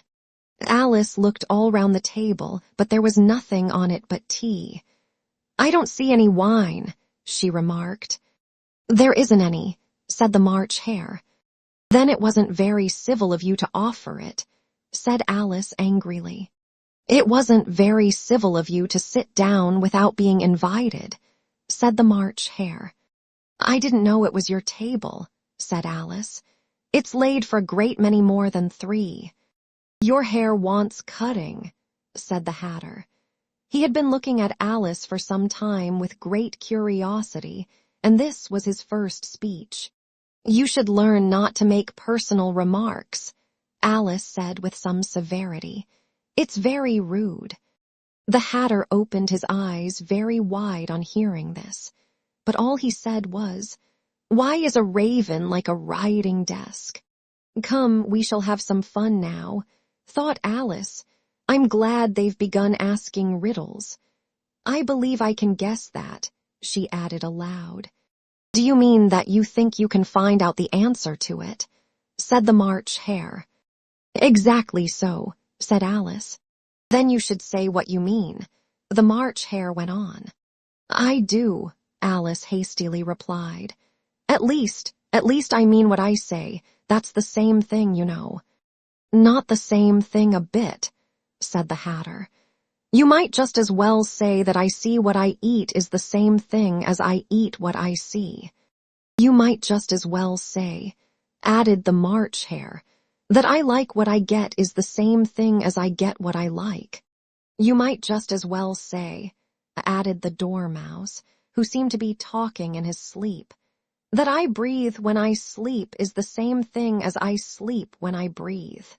"It is the same thing with you," said the Hatter, and here the conversation dropped, and the party sat silent for a minute, while Alice thought over all she could remember about ravens and writing desks, which wasn't much. The Hatter was the first to break the silence. "What day of the month is it?" he said, turning to Alice. He had taken his watch out of his pocket and was looking at it uneasily, shaking it every now and then and holding it to his ear. Alice considered a little, and then said the 4th. "2 days wrong," sighed the Hatter. "I told you butter wouldn't suit the works," he added, looking angrily at the March Hare. "It was the best butter," the March Hare meekly replied. "Yes, but some crumbs must have got in as well," the Hatter grumbled. "You shouldn't have put it in with the bread knife." The March Hare took the watch and looked at it gloomily. Then he dipped it into his cup of tea and looked at it again. But he could think of nothing better to say than his first remark. "It was the best butter, you know." Alice had been looking over his shoulder with some curiosity. "What a funny watch," she remarked. "It tells the day of the month and doesn't tell what o'clock it is." "Why should it?" muttered the Hatter. "Does your watch tell you what year it is?" "Of course not," Alice replied very readily. "But that's because it stays the same year for such a long time together." "Which is just the case with mine," said the Hatter. Alice felt dreadfully puzzled. The Hatter's remark seemed to have no sort of meaning in it, and yet it was certainly English. "I don't quite understand you," she said, as politely as she could. "The Dormouse is asleep again," said the Hatter, and he poured a little hot tea upon its nose. The Dormouse shook its head impatiently and said, without opening its eyes, Of course, just what I was going to remark myself." "Have you guessed the riddle yet?" the Hatter said, turning to Alice again. "No, I give it up," Alice replied. "What's the answer?" "I haven't the slightest idea," said the Hatter. "Nor I," said the March Hare. Alice sighed wearily. "I think you might do something better with the time," she said, "than waste it in asking riddles that have no answers." "If you knew time as well as I do," said the Hatter, "you wouldn't talk about wasting it. It's him." "I don't know what you mean," said Alice. "Of course you don't," the Hatter said, tossing his head contemptuously. "I dare say you never even spoke to time." "Perhaps not," Alice cautiously replied. "But I know I have to beat time when I learn music." "Ah, that accounts for it," said the Hatter. "He won't stand beating. Now, if you only kept on good terms with him, he'd do almost anything you liked with the clock. For instance, suppose it were 9 o'clock in the morning, just time to begin lessons. You'd only have to whisper a hint to time, and round goes the clock in a twinkling. 1:30, time for dinner." "I only wish it was," the March Hare said to itself in a whisper. "That would be grand, certainly," said Alice thoughtfully. "But then, I shouldn't be hungry for it, you know." "Not at first, perhaps," said the Hatter. "But you could keep it to 1:30 as long as you liked." "Is that the way you manage?" Alice asked. The Hatter shook his head mournfully. "Not I," he replied. "We quarreled last March, just before he went mad, you know," pointing with his teaspoon at the March Hare. "It was at the great concert given by the Queen of Hearts, and I had to sing. 'Twinkle, twinkle, little bat, how I wonder what you're at.' You know the song, perhaps." "I've heard something like it," said Alice. "It goes on, you know," the Hatter continued, "in this way. Up above the world you fly, like a tea tray in the sky. Twinkle, twinkle." Here the Dormouse shook itself, and began singing in its sleep, "Twinkle, twinkle, twinkle, twinkle," and went on so long that they had to pinch it to make it stop. "Well, I'd hardly finished the first verse," said the Hatter, "when the Queen jumped up and bawled out, 'He's murdering the time. Off with his head.'" "How dreadfully savage," exclaimed Alice. "And ever since that," the Hatter went on in a mournful tone, "he won't do a thing I ask. It's always 6 o'clock now." A bright idea came into Alice's head. "Is that the reason so many tea things are put out here?" she asked. "Yes, that's it," said the Hatter with a sigh. "It's always tea time, and we've no time to wash the things between whiles." "Then you keep moving round, I suppose," said Alice. "Exactly so," said the Hatter, "as the things get used up." "But what happens when you come to the beginning again?" Alice ventured to ask. "Suppose we change the subject," the March Hare interrupted, yawning. "I'm getting tired of this. I vote the young lady tells us a story." "I'm afraid I don't know one," said Alice, rather alarmed at the proposal. "Then the Dormouse shall," they both cried. "Wake up, Dormouse," and they pinched it on both sides at once. The Dormouse slowly opened his eyes. "I wasn't asleep," he said in a hoarse, feeble voice. "I heard every word you fellows were saying." "Tell us a story," said the March Hare. "Yes, please do," pleaded Alice. "And be quick about it," added the Hatter, "or you'll be asleep again before it's done. Once upon a time there were 3 little sisters," the Dormouse began in a great hurry, "and their names were Elsie, Lacey, and Tilly, and they lived at the bottom of a well." "What did they live on?" said Alice, who always took a great interest in questions of eating and drinking. "They lived on treacle," said the Dormouse, after thinking a minute or two. "They couldn't have done that, you know," Alice gently remarked. "They'd have been ill." "So they were," said the Dormouse, "very ill."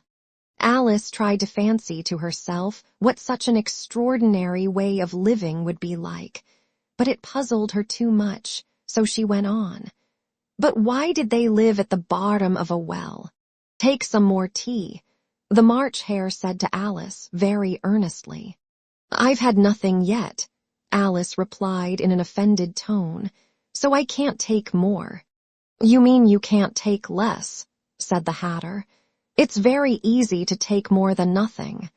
"Nobody asked your opinion," said Alice. "Who's making personal remarks now?" the Hatter asked triumphantly. Alice did not quite know what to say to this, so she helped herself to some tea and bread and butter, and then turned to the Dormouse and repeated her question. "Why did they live at the bottom of a well?" The Dormouse again took a minute or two to think about it, and then said, "It was a treacle well." "There's no such thing." Alice was beginning very angrily, but the Hatter and the March Hare went sh, sh. And the Dormouse sulkily remarked, "If you can't be civil, you'd better finish the story for yourself." "No, please go on," Alice said very humbly. "I won't interrupt again. I dare say there may be one." "One, indeed," said the Dormouse indignantly. However, he consented to go on.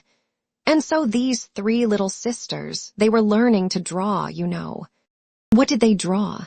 said Alice, quite forgetting her promise. "Treacle," said the Dormouse, without considering at all this time.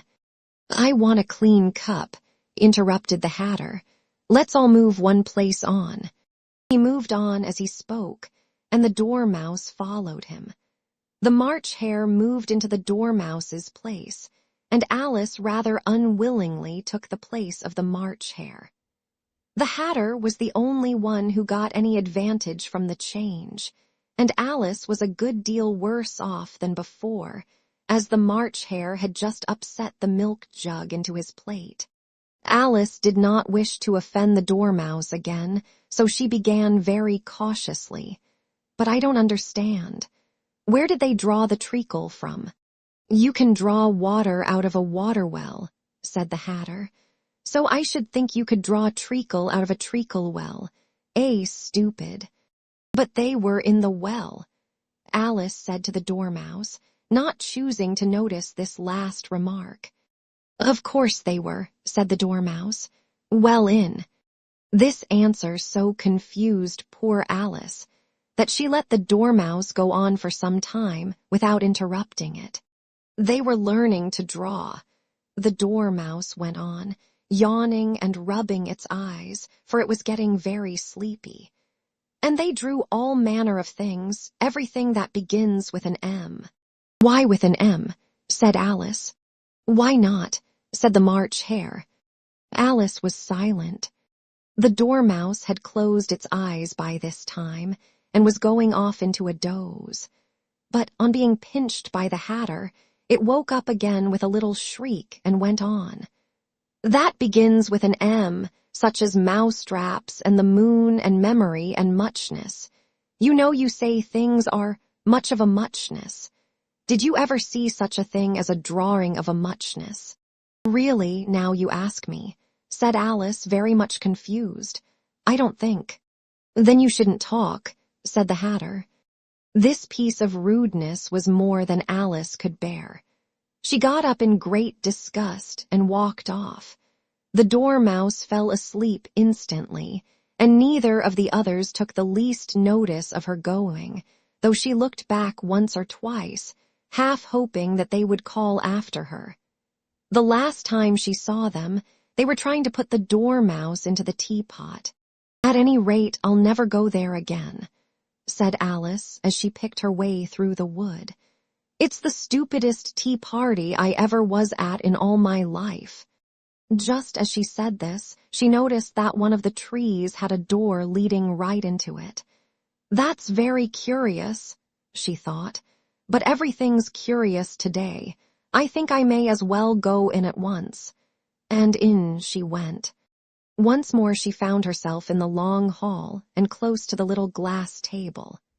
"Now, I'll manage better this time," she said to herself, and began by taking the little golden key and unlocking the door that led into the garden. Then she went to work nibbling at the mushroom. She had kept a piece of it in her pocket, till she was about a foot high. Then she walked down the little passage, and then she found herself at last in the beautiful garden, among the bright flower beds and the cool fountains. Chapter 8. The Queen's Croquet Ground. A large rose tree stood near the entrance of the garden. The roses growing on it were white, but there were 3 gardeners at it, busily painting them red. Alice thought this a very curious thing, and she went nearer to watch them, and just as she came up to them she heard one of them say, "Look out now, 5. Don't go splashing paint over me like that." "I couldn't help it," said 5 in a sulky tone. "7 jogged my elbow." On which 7 looked up and said, "That's right, 5. Always lay the blame on others." "You'd better not talk," said 5. "I heard the Queen say only yesterday you deserve to be beheaded." "What for?" said the one who had spoken first. "That's none of your business, too," said 7. "Yes, it is his business," said 5, "and I'll tell him it was for bringing the cook tuliproots instead of onions." 7 flung down his brush and had just begun, well, of all the unjust things, when his eye chanced to fall upon Alice as she stood watching them, and he checked himself suddenly. The others looked round also, and all of them bowed low. "Would you tell me," said Alice a little timidly, "why you are painting those roses?" 5 and 7 said nothing, but looked at 2. 2 began in a low voice, "Why, the fact is, you see, miss, this here ought to have been a red rose tree, and we put a white one in by mistake. And if the Queen was to find it out, we should all have our heads cut off, you know. So you see, miss, we're doing our best afore she comes to." At this moment 5, who had been anxiously looking across the garden, called out, "The Queen! The Queen!" and the 3 gardeners instantly threw themselves flat upon their faces. There was a sound of many footsteps, and Alice looked round, eager to see the Queen. First came 10 soldiers carrying clubs. These were all shaped like the 3 gardeners, oblong and flat, with their hands and feet at the corners. Next the 10 courtiers. These were ornamented all over with diamonds and walked 2 and 2 as the soldiers did. After these came the royal children. There were 10 of them, and the little dears came jumping merrily along hand in couples. They were all ornamented with hearts. Next came the guests, mostly kings and queens, and among them Alice recognized the white rabbit. It was talking in a hurried, nervous manner, smiling at everything that was said, and went by without noticing her. Then followed the knave of hearts, carrying the king's crown on a crimson velvet cushion, and last of all this grand procession came the king and queen of hearts. Alice was rather doubtful whether she ought not to lie down on her face like the 3 gardeners, but she could not remember ever having heard of such a rule at processions. And besides, what would be the use of a procession, thought she, if people had all to lie down upon their faces so that they couldn't see it? So she stood still where she was and waited. When the procession came opposite to Alice, they all stopped and looked at her, and the Queen said severely, "Who is this?" She said it to the knave of hearts, who only bowed and smiled in reply. "Idiot," said the Queen, tossing her head impatiently, and turning to Alice she went on, "What's your name, child?" "My name is Alice, so please your majesty," said Alice very politely, but she added to herself, "Why, they're only a pack of cards after all. I needn't be afraid of them." "And who are these?" said the Queen, pointing to the 3 gardeners who were lying round the rose tree. For you see, as they were lying on their faces, and the pattern on their backs was the same as the rest of the pack, she could not tell whether they were gardeners or soldiers or courtiers or 3 of her own children. "How should I know?" said Alice, surprised at her own courage. "It's no business of mine."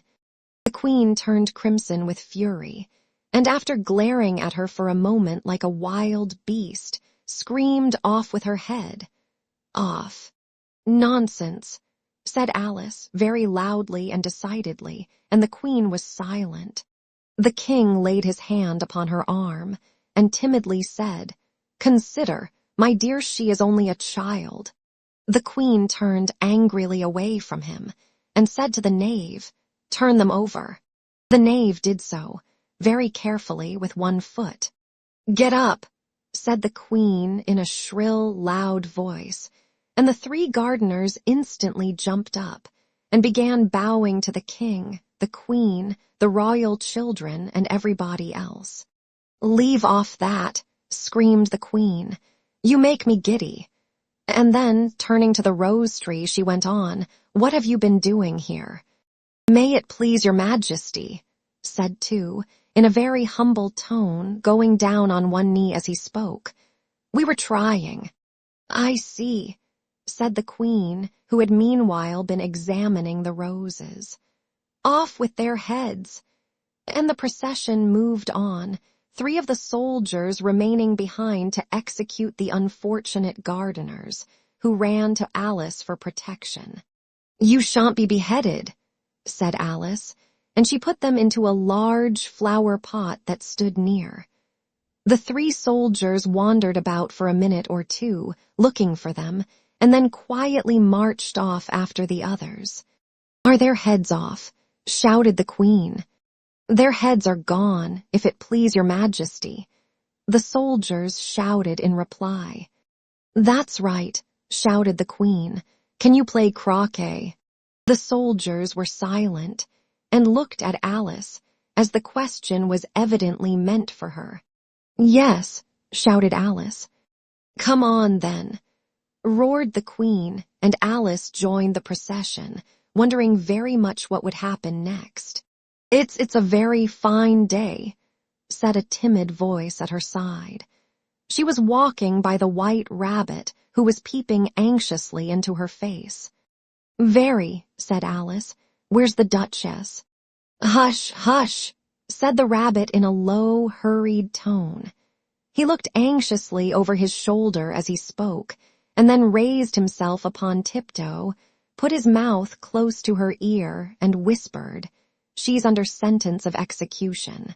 "What for?" said Alice. "Did you say what a pity?" the rabbit asked. "No, I didn't," said Alice.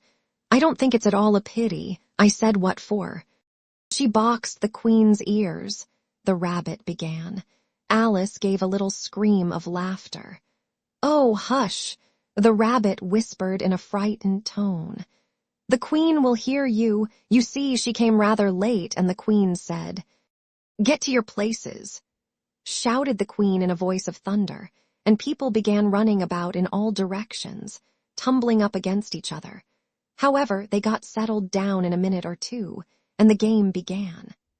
Alice thought she had never seen such a curious croquet ground in her life. It was all ridges and furrows. The balls were live hedgehogs, the mallets live flamingos, and the soldiers had to double themselves up and to stand on their hands and feet to make the arches. The chief difficulty Alice found at first was in managing her flamingo. She succeeded in getting its body tucked away, comfortably enough under her arm, with its legs hanging down.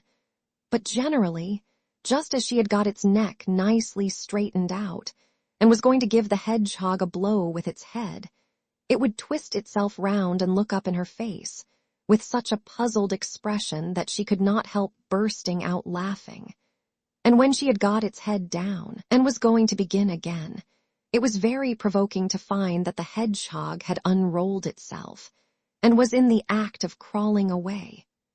Besides all this, there was generally a ridge or furrow in the way wherever she wanted to send the hedgehog to, and, as the doubled-up soldiers were always getting up and walking off to other parts of the ground, Alice soon came to the conclusion that it was a very difficult game indeed. The players all played at once without waiting for turns, quarreling all the while and fighting for the hedgehogs, and in a very short time the queen was in a furious passion and went stamping about and shouting off with his head, or off with her head. About once in a minute, Alice began to feel very uneasy. To be sure, she had not as yet had any dispute with the queen, but she knew that it might happen any minute, and then, thought she, what would become of me? They are dreadfully fond of beheading people here. The great wonder is that there's anyone left alive. She was looking about for some way of escape, and wondering whether she could get away without being seen, when she noticed a curious appearance in the air, It puzzled her very much at first, but after watching it a minute or two, she made it out to be a grin, and she said to herself, "It's the Cheshire Cat. Now I shall have somebody to talk to." "How are you getting on?" said the cat, as soon as there was mouth enough for it to speak with. Alice waited till the eyes appeared, and then nodded.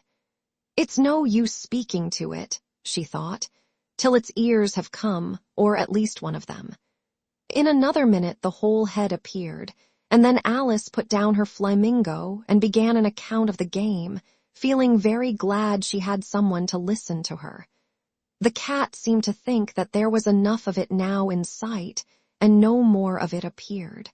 "I don't think they play at all fairly," Alice began, in rather a complaining tone. "And they all quarrel so dreadfully one can't hear oneself speak, and they don't seem to have any rules in particular. At least, if there are, nobody attends to them. And you've no idea how confusing it is, all the things being alive. For instance, there's the arch I've got to go through next, walking about at the other end of the ground. And I should have croqueted the Queen's hedgehog just now, only it ran away when it saw mine coming." "How do you like the Queen?" said the cat in a low voice. "Not at all," said Alice. "She's so extremely—" Just then she noticed that the Queen was close behind her, listening, so she went on, "likely to win that it's hardly worth while finishing the game." The Queen smiled and passed on. "Who are you talking to?" said the King, going up to Alice and looking at the cat's head with great curiosity. "It's a friend of mine, a Cheshire Cat," said Alice. "Allow me to introduce it." "I don't like the look of it at all," said the King. "However, it may kiss my hand if it likes." "I'd rather not," the cat remarked. "Don't be impertinent," said the King, "and don't look at me like that." He got behind Alice as he spoke. "The cat may look at a king," said Alice. "I've read that in some book, but I don't remember where." "Well, it must be removed," said the King very decidedly, and he called the Queen, who was passing at the moment. "My dear, I wish you would have this cat removed." The Queen had only one way of settling all difficulties, great or small. "Off with his head," she said, without even looking round. "I'll fetch the executioner myself," said the King eagerly, and he hurried off. Alice thought she might as well go back and see how the game was going on, as she heard the Queen's voice in the distance, screaming with passion. She had already heard her sentence 3 of the players to be executed for having missed their turns, and she did not like the look of things at all, as the game was in such confusion that she never knew whether it was her turn or not. So she went in search of her hedgehog. The hedgehog was engaged in a fight with another hedgehog, which seemed to Alice an excellent opportunity for croqueting one of them with the other. The only difficulty was that her flamingo was gone across to the other side of the garden, where Alice could see it trying in a helpless sort of way to fly up into a tree.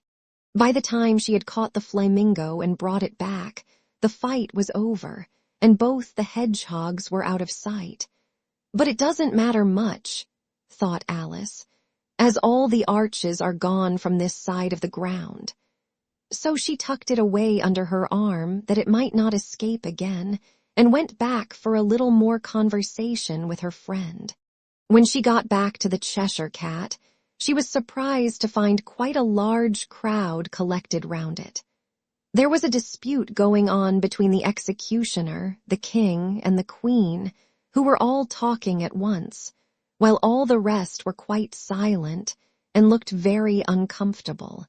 The moment Alice appeared, she was appealed to by all 3 to settle the question, and they repeated their arguments to her, though, as they all spoke at once, she found it very hard indeed to make out exactly what they said. The executioner's argument was that you couldn't cut off a head unless there was a body to cut it off from, that he had never had to do such a thing before, and he wasn't going to begin at his time of life. The king's argument was that anything that had a head could be beheaded, and that you weren't to talk nonsense. The queen's argument was that if something wasn't done about it in less than no time, she'd have everybody executed, all round. It was this last remark that had made the whole party look so grave and anxious. Alice could think of nothing else to say, but it belongs to the Duchess. You'd better ask her about it. She's in prison, the queen said to the executioner. Fetch her here. And the executioner went off like an arrow. The cat's head began fading away the moment he was gone, and by the time he had come back with the Duchess, it had entirely disappeared. So the king and the executioner ran wildly up and down looking for it, while the rest of the party went back to the game. Chapter 9. The Mock Turtle Story. You can't think how glad I am to see you again, you dear old thing, said the Duchess, as she tucked her arm affectionately into Alice's, and they walked off together. Alice was very glad to find her in such a pleasant temper, and thought to herself that perhaps it was only the pepper that had made her so savage when they met in the kitchen. When I'm a duchess, she said to herself, not in a very hopeful tone though, I won't have any pepper in my kitchen at all. Soup does very well without. Maybe it's always pepper that makes people hot-tempered. She went on, very much pleased at having found out a new kind of rule, and vinegar that makes them sour, and chamomile that makes them bitter, and barley sugar and such things that make children sweet-tempered. I only wish people knew that. Then they wouldn't be so stingy about it, you know. She had quite forgotten the Duchess by this time, and was a little startled when she heard her voice close to her ear. You're thinking about something, my dear, and that makes you forget to talk. I can't tell you just now what the moral of that is, but I shall remember it in a bit. Perhaps it hasn't one, Alice ventured to remark. Tut, tut, child, said the Duchess. Everything's got a moral if only you can find it. And she squeezed herself up closer to Alice's side as she spoke. Alice did not much like keeping so close to her.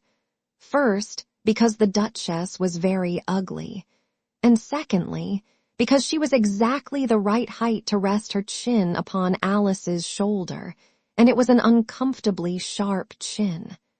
However, she did not like to be rude, so she bore it as well as she could. The game's going on rather better now, she said, by way of keeping up the conversation a little. 'Tis so, said the Duchess. And the moral of that is, oh, 'tis love, that makes the world go round. Somebody said, Alice whispered, that it's done by everybody minding their own business. Ah, well, it means much the same thing, said the Duchess, digging her sharp little chin into Alice's shoulder as she added. And the moral of that is, take care of the sense, and the sounds will take care of themselves. How fond she is of finding morals in things. Alice thought to herself, I dare say you're wondering why I don't put my arm round your waist, the Duchess said after a pause. The reason is that I'm doubtful about the temper of your flamingo. Shall I try the experiment? He might bite, Alice cautiously replied, not feeling at all anxious to have the experiment tried. Very true, said the Duchess. Flamingos and mustard both bite, and the moral of that is, birds of a feather flock together. Only mustard isn't a bird, Alice remarked. Right, as usual, said the Duchess. What a clear way you have of putting things. It's a mineral, I think, said Alice. Of course it is, said the Duchess, who seemed ready to agree to everything that Alice said. There's a large mustard mine near here, and the moral of that is, the more there is of mine, the less there is of yours. Oh, I know. exclaimed Alice, who had not attended to this last remark. "It's a vegetable.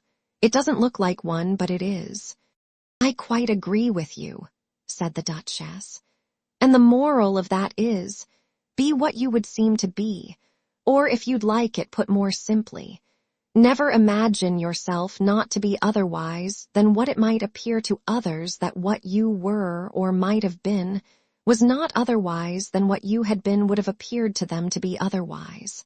"I think I should understand that better," Alice said very politely, "if I had it written down, but I can't quite follow it as you say it." "That's nothing to what I could say if I chose," the Duchess replied in a pleased tone. "Pray don't trouble yourself to say it any longer than that," said Alice. "Oh, don't talk about trouble," said the Duchess. "I make you a present of everything I've said as yet." "A cheap sort of present," thought Alice. "I'm glad they don't give birthday presents like that," but she did not venture to say it out loud. Thinking again, the Duchess asked with another dig of her sharp little chin. "I've a right to think," said Alice sharply, for she was beginning to feel a little worried. "Just about as much right," said the Duchess, "as pigs have to fly and the M." But here, to Alice's great surprise, the Duchess's voice died away, even in the middle of her favorite word moral, and the arm that was linked into hers began to tremble. Alice looked up, and there stood the Queen in front of them, with her arms folded, frowning like a thunderstorm. "A fine day, Your Majesty," the Duchess began in a low, weak voice. "Now I give you fair warning," shouted the Queen, stamping on the ground as she spoke. "Either you or your head must be off, and that in about half no time. Take your choice." The Duchess took her choice, and was gone in a moment. "Let's go on with the game," the Queen said to Alice, and Alice was too much frightened to say a word, but slowly followed her back to the croquet ground. The other guests had taken advantage of the Queen's absence, and were resting in the shade. However, the moment they saw her, they hurried back to the game, the Queen merely remarking that a moment's delay would cost them their lives. All the time they were playing, the Queen never left off quarreling with the other players, and shouting off with his head. Or off with her head. Those whom she sentenced were taken into custody by the soldiers, who of course had to leave off being arches to do this, so that by the end of half an hour or so there were no arches left, and all the players except the King, the Queen, and Alice were in custody and under sentence of execution. Then the Queen left off, quite out of breath, and said to Alice, "Have you seen the mock turtle yet?" "No," said Alice. "I don't even know what a mock turtle is." "It's the thing mock turtle soup is made from," said the Queen. "I never saw one or heard of one," said Alice. "Come on, then," said the Queen, "and he shall tell you his history." As they walked off together, Alice heard the King say in a low voice to the company generally, "You are all pardoned." "Come, that's a good thing," she said to herself, for she had felt quite unhappy at the number of executions the Queen had ordered. They very soon came upon a griffon lying fast asleep in the sun. If you don't know what a griffon is, look at the picture. "Up, lazy thing," said the Queen, "and take this young lady to see the mock turtle and to hear his history. I must go back and see after some executions I have ordered." And she walked off, leaving Alice alone with the griffon. Alice did not quite like the look of the creature, but on the whole, she thought it would be quite as safe to stay with it as to go after that savage Queen. So she waited. The griffon sat up and rubbed its eyes. Then it watched the Queen till she was out of sight. Then it chuckled. "What fun!" said the griffon, half to itself, half to Alice. "What is the fun?" said Alice. "Why, she," said the griffon. "It's all her fancy, that. They never executes nobody, you know, come on. Everybody says come on. Here, thought Alice as she went slowly after it. I never was so ordered about in all my life, never. They had not gone far before they saw the mock turtle in the distance, sitting sad and lonely on a little ledge of rock, and as they came nearer, Alice could hear him sighing as if his heart would break. She pitied him deeply. "What is his sorrow?" she asked the Griffon, and the Griffon answered, very nearly in the same words as before, "It's all his fancy, that. He hasn't got no sorrow, you know. Come on." So they went up to the mock turtle, who looked at them with large eyes full of tears, but said nothing. "This here young lady," said the Griffon, "she wants for to know your history, she do." "I'll tell it her," said the mock turtle in a deep, hollow tone. "Sit down, both of you, and don't speak a word till I've finished." So they sat down, and nobody spoke for some minutes. Alice thought to herself, "I don't see how he can ever finish if he doesn't begin." But she waited patiently. "Once," said the mock turtle at last with a deep sigh, "I was a real turtle." These words were followed by a very long silence, broken only by an occasional exclamation of HJCKRRH from the Griffon and the constant heavy sobbing of the mock turtle. Alice was very nearly getting up and saying, "Thank you, sir, for your interesting story," but she could not help thinking there must be more to come, so she sat still and said nothing. "When we were little," the mock turtle went on at last, more calmly, though still sobbing a little now and then, "we went to school in the sea. The master was an old turtle. We used to call him Tortoise." "Why did you call him Tortoise if he wasn't one?" Alice asked. "We called him Tortoise because he taught us," said the mock turtle angrily. "Really, you are very dull.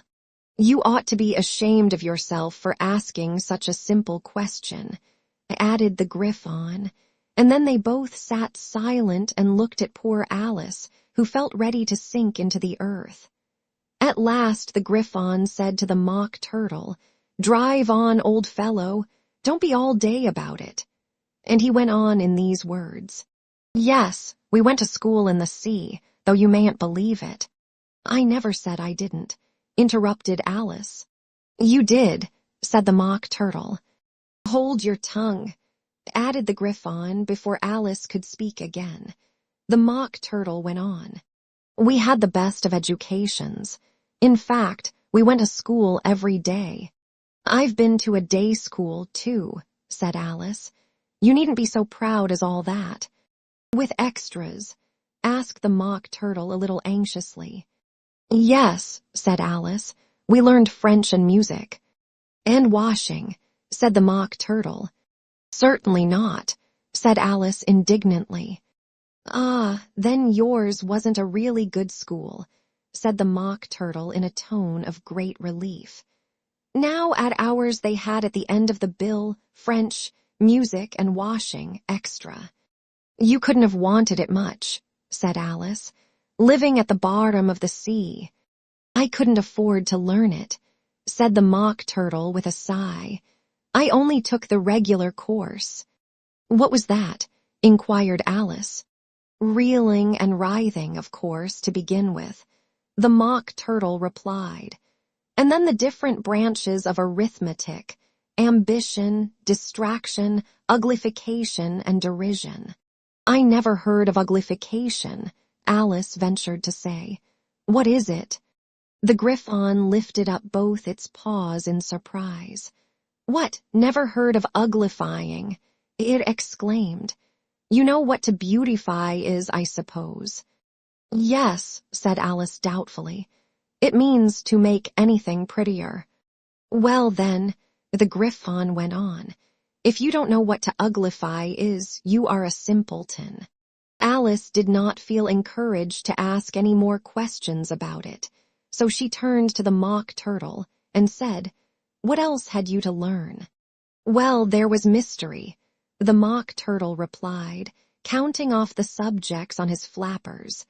Mystery, ancient and modern with seaography. Then drawling.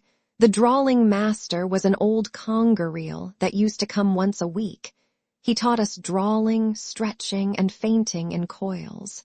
"What was that like?" said Alice. "Well, I can't show it you myself," the Mock Turtle said.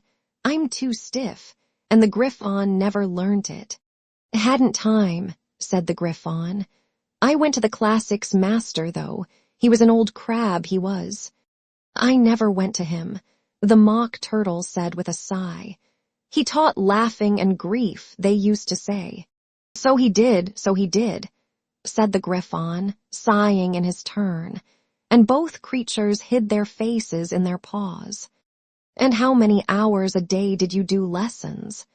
said Alice, in a hurry to change the subject. 10 hours the first day," said the Mock Turtle, 9 the next, and so on. "What a curious plan," exclaimed Alice. "That's the reason they are called lessons," the Griffon remarked, "because they lesson from day to day." This was quite a new idea to Alice, and she thought it over a little before she made her next remark. "Then the 11th day must have been a holiday." "Of course it was," said the Mock Turtle. "And how did you manage on the 12th? Alice went on eagerly. "That's enough about lessons," the Griffon interrupted in a very decided tone. "Tell her something about the games now." Chapter 10. The Lobster Quadrille. The Mock Turtle sighed deeply and drew the back of one flapper across his eyes. He looked at Alice and tried to speak, but for a minute or two sobs choked his voice. "Same as if he had a bone in his throat," said the Griffon, and it set to work shaking him and punching him in the back. At last the Mock Turtle recovered his voice, and with tears running down his cheeks, he went on again. "You may not have lived much under the sea." "I haven't," said Alice, "and perhaps you were never even introduced to a lobster." Alice began to say, "I once tasted," but checked herself hastily and said, "No, never. So you can have no idea what a delightful thing a lobster quadrille is." "No, indeed," said Alice. "What sort of a dance is it?" "Why," said the Griffon, "you first form into a line along the seashore." "2 lines," cried the Mock Turtle. "Seals, turtles, salmon, and so on. Then, when you've cleared all the jellyfish out of the way." "That generally takes some time," interrupted the Griffon. "You advance twice." "Each with a lobster as a partner," cried the Griffon. "Of course," the Mock Turtle said. "Advance twice set to partners. Change lobsters and retire in same order," continued the Griffon. "Then, you know," the Mock Turtle went on, "you throw the lobsters," shouted the Griffon with a bound into the air, "as far out to sea as you can." "Swim after them," screamed the Griffon.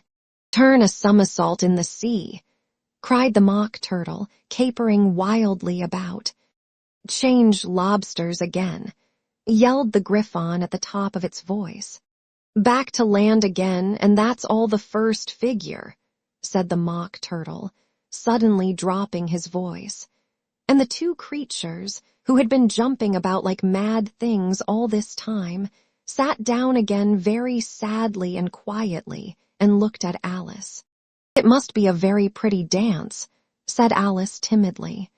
"Would you like to see a little of it?" said the Mock Turtle. "Very much indeed," said Alice. "Come, let's try the first figure," said the Mock Turtle to the Griffon. "We can do without lobsters, you know, which shall sing."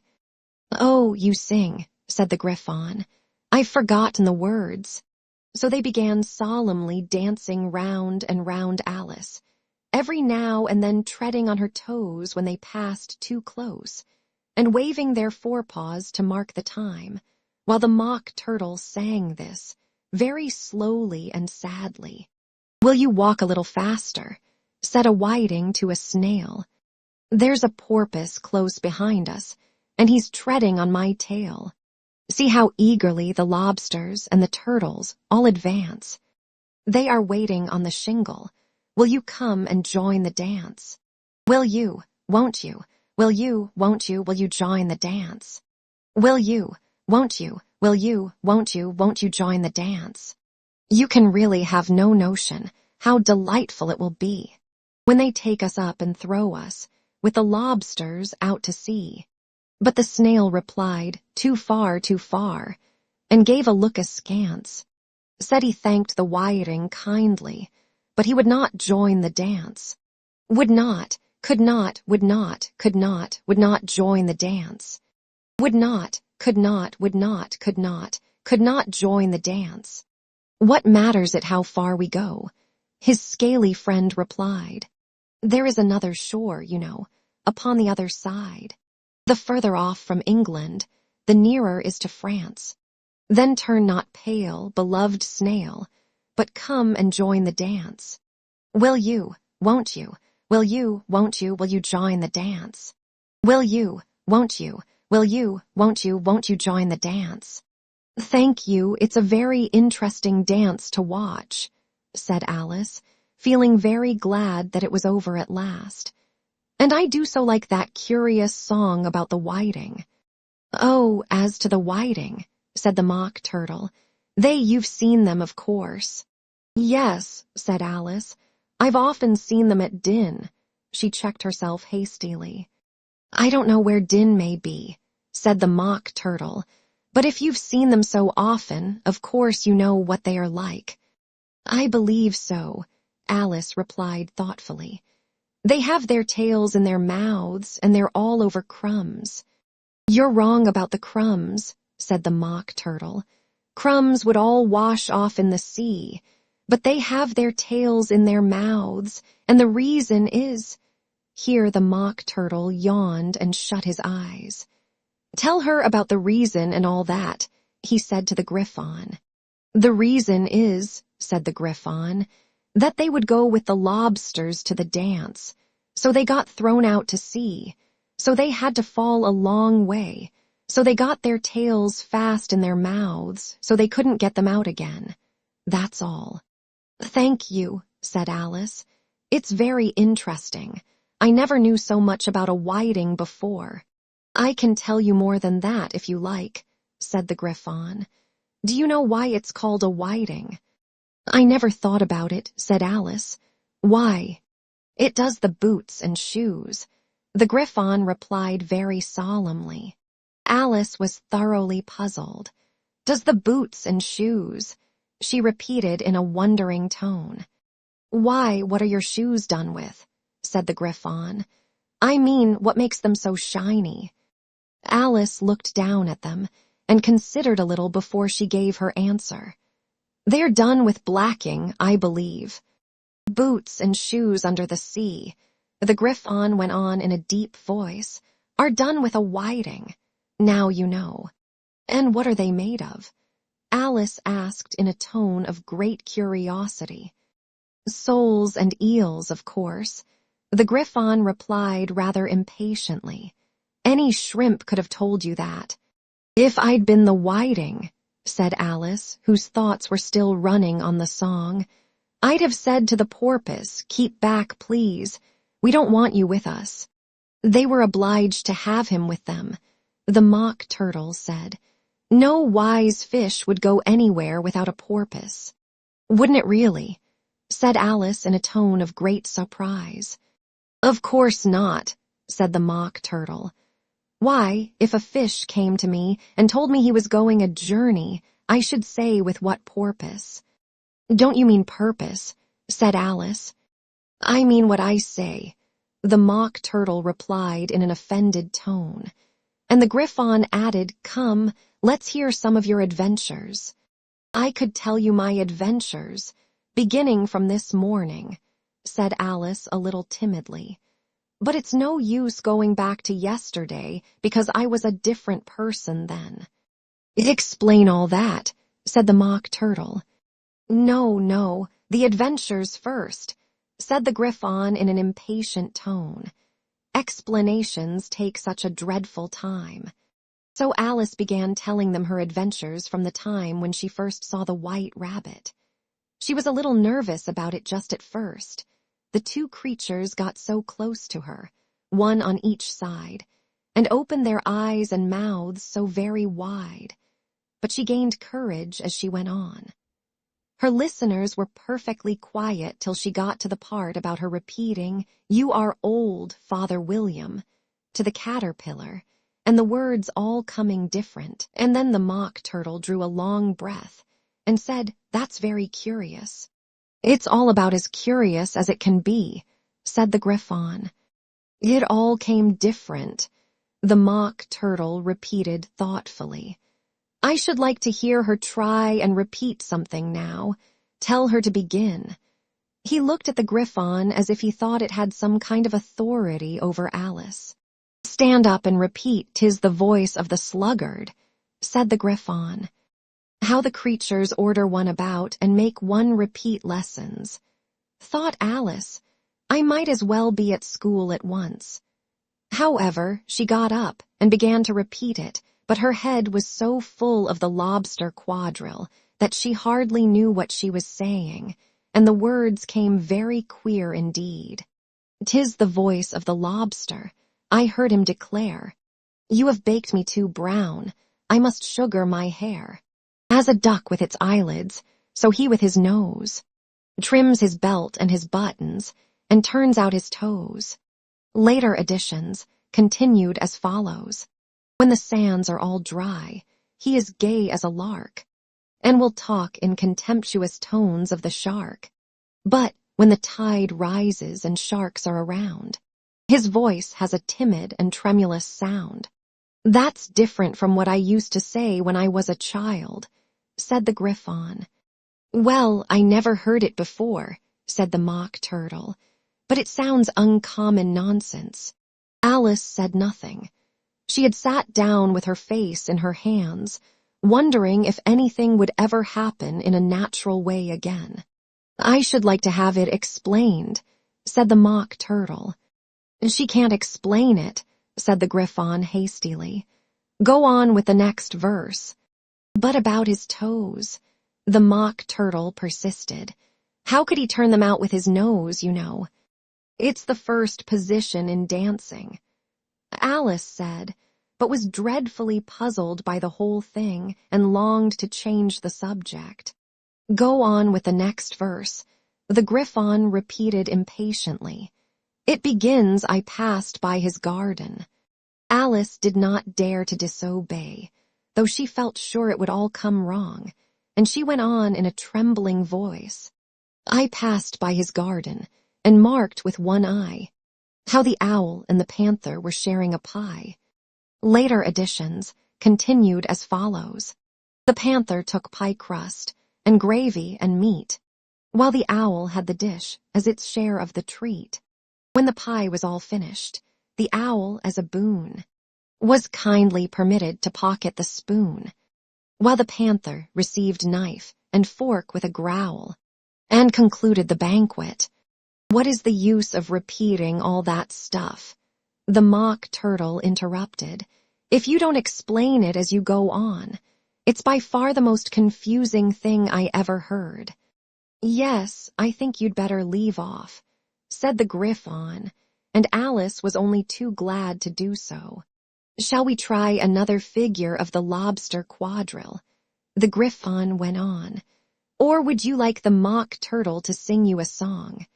"Oh, a song, please, if the mock turtle would be so kind," Alice replied, so eagerly that the Griffon said in a rather offended tone, "H. Shem, no accounting for tastes.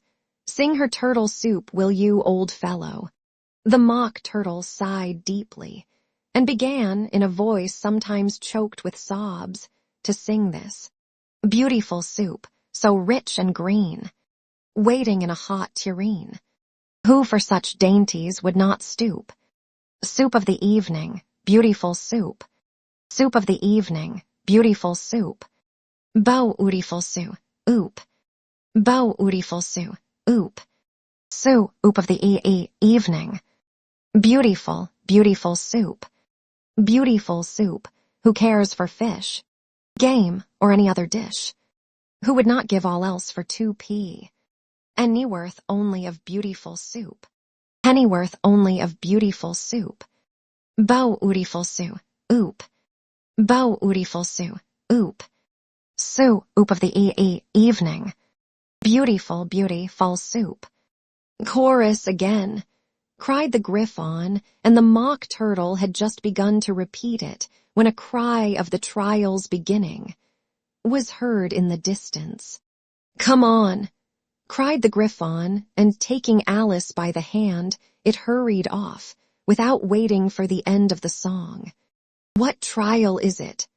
Alice panted as she ran, but the Griffon only answered, come on, and ran the faster, while more and more faintly came, carried on the breeze that followed them, the melancholy words. Soup of the evening. Beautiful, beautiful soup. Chapter 11. Who stole the tarts? The King and Queen of Hearts were seated on their throne when they arrived, with a great crowd assembled about them, all sorts of little birds and beasts, as well as the whole pack of cards. The knave was standing before them, in chains, with a soldier on each side to guard him, and near the king was the white rabbit, with a trumpet in one hand and a scroll of parchment in the other. In the very middle of the court was a table, with a large dish of tarts upon it. They looked so good that it made Alice quite hungry to look at them. I wish they'd get the trial done, she thought, and hand round the refreshments. But there seemed to be no chance of this, so she began looking at everything about her to pass away the time. Alice had never been in a court of justice before, but she had read about them in books, and she was quite pleased to find that she knew the name of nearly everything there. That's the judge, she said to herself, because of his great wig. The judge, by the way, was the king, and as he wore his crown over the wig, look at the frontispiece if you want to see how he did it. He did not look at all comfortable, and it was certainly not becoming. And that's the jury box, thought Alice, and those 12 creatures. She was obliged to say creatures, you see, because some of them were animals and some were birds. I suppose they are the jurors. She said this last word 2 or 3 times over to herself, being rather proud of it, for she thought, and rightly too, that very few little girls of her age knew the meaning of it at all. However, jurymen would have done just as well. The 12 jurors were all writing very busily on slates. What are they doing? Alice whispered to the Griffon. They can't have anything to put down yet before the trial's begun. They're putting down their names, the Griffon whispered in reply, for fear they should forget them before the end of the trial. Stupid things. Alice began in a loud, indignant voice, but she stopped hastily, for the white rabbit cried out, "Silence in the court!" And the king put on his spectacles and looked anxiously round to make out who was talking. Alice could see, as well as if she were looking over their shoulders, that all the jurors were writing down stupid things on their slates, and she could even make out that one of them didn't know how to spell stupid, and that he had to ask his neighbor to tell him. A nice muddle their slates'll be in before the trial's over, thought Alice. One of the jurors had a pencil that squeaked. This, of course, Alice could not stand, and she went round the court and got behind him, and very soon found an opportunity of taking it away. She did it so quickly that the poor little juror, it was Bill, the lizard, could not make out at all what had become of it. So, after hunting all about for it, he was obliged to write with one finger for the rest of the day, and this was of very little use, as it left no mark on the slate. "Harold, read the accusation," said the king. On this, the white rabbit blew 3 blasts on the trumpet, and then unrolled the parchment scroll, and read as follows. The Queen of Hearts, she made some tarts. all on a summer day. The knave of hearts, he stole those tarts, and took them quite away. Consider your verdict, the king said to the jury. Not yet, not yet, the rabbit hastily interrupted. There's a great deal to come before that. Call the first witness, said the king, and the white rabbit blew 3 blasts on the trumpet and called out, First witness. The first witness was the hatter. He came in with a teacup in one hand and a piece of bread and butter in the other. I beg pardon, your majesty, he began, for bringing these in, but I hadn't quite finished my tea when I was sent for. You ought to have finished, said the king. When did you begin? The hatter looked at the March Hare, who had followed him into the court, arm in arm with the Dormouse. 14th of March, I think it was, he said. 15th, said the March Hare. 16th, added the Dormouse. Write that down, the king said to the jury, and the jury eagerly wrote down all 3 dates on their slates, and then added them up and reduced the answer to shillings and pence. Take off your hat, the king said to the hatter. It isn't mine, said the hatter.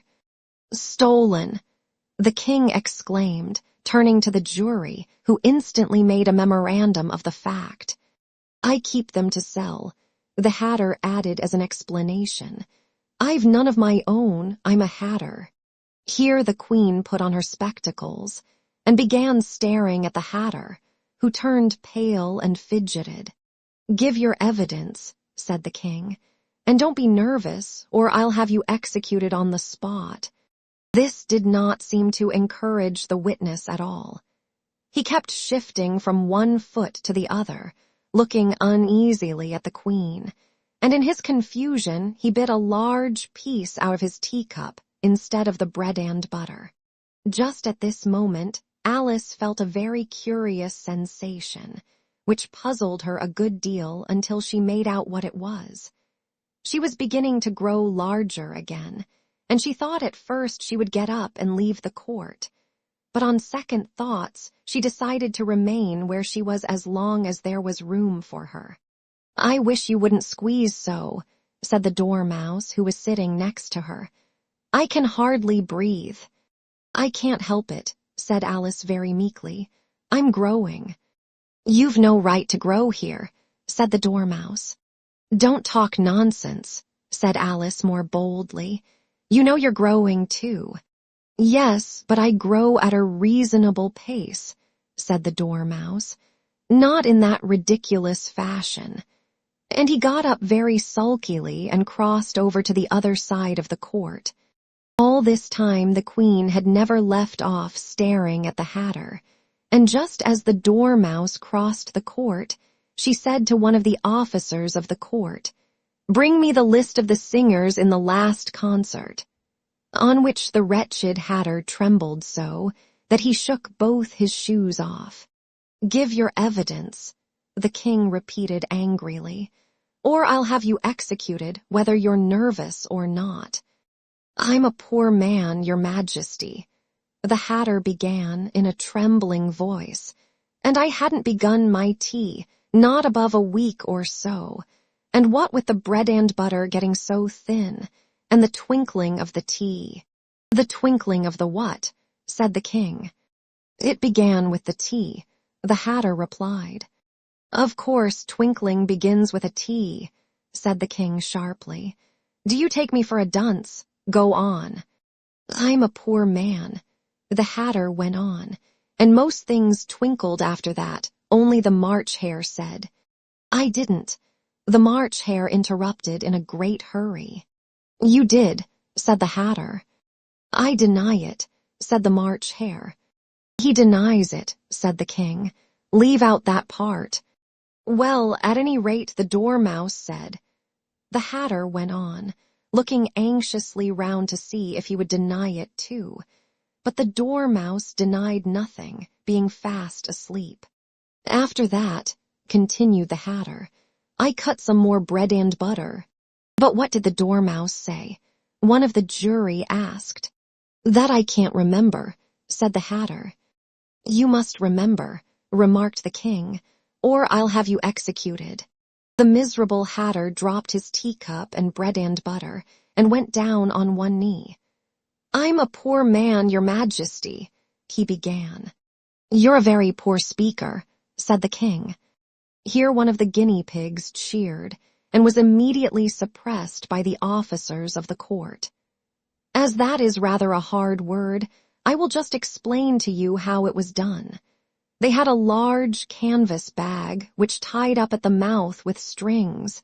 Into this they slipped the guinea pig head first and then sat upon it.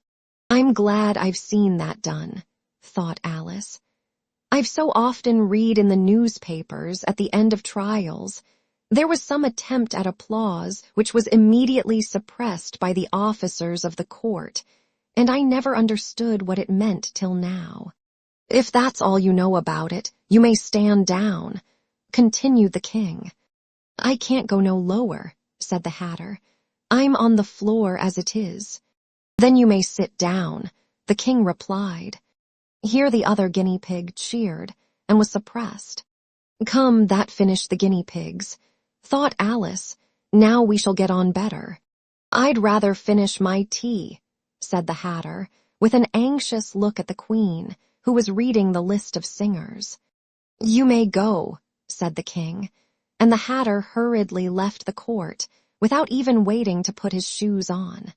"And just take his head off outside," the queen added to one of the officers, but the Hatter was out of sight before the officer could get to the door. "Call the next witness," said the king. The next witness was the Duchess's cook. She carried the pepper box in her hand, and Alice guessed who it was, even before she got into the court, by the way the people near the door began sneezing all at once. "Give your evidence," said the king. "Shan't," said the cook. The king looked anxiously at the White Rabbit, who said in a low voice, "Your Majesty must cross-examine this witness."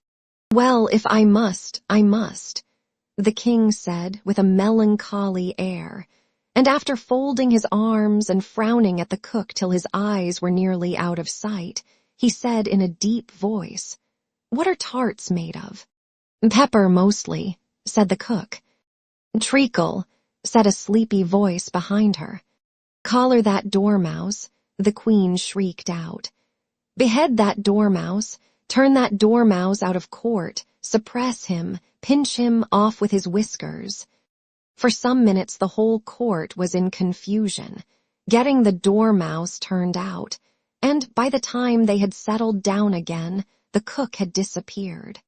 "Never mind," said the king with an air of great relief. "Call the next witness."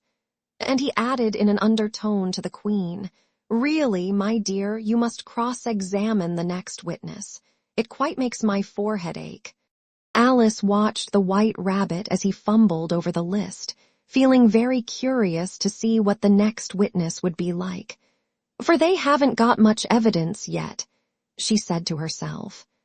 Imagine her surprise when the White Rabbit read out at the top of his shrill little voice the name Alice. Chapter 12. Alice's Evidence. "Here!"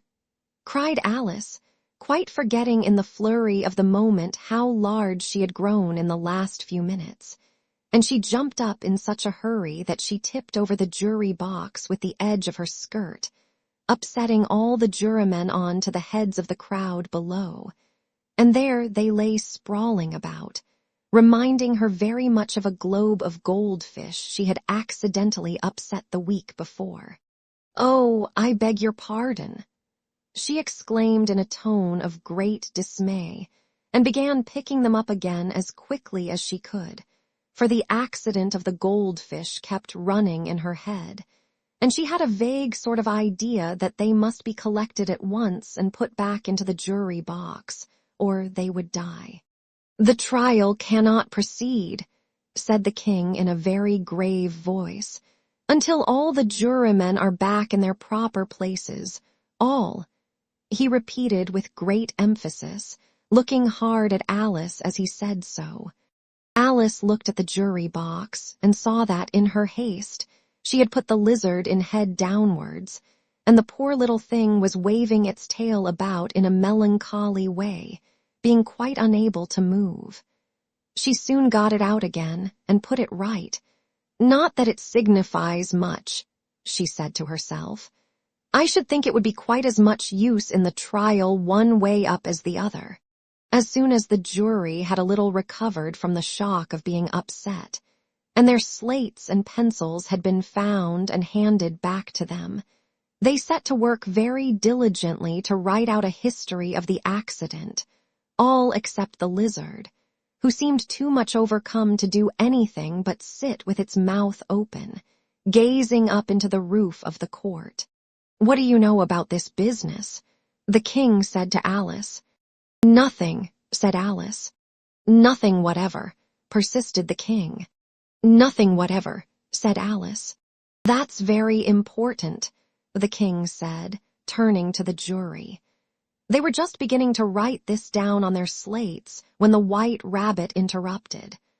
"Unimportant, your majesty means, of course," he said in a very respectful tone, but frowning and making faces at him as he spoke.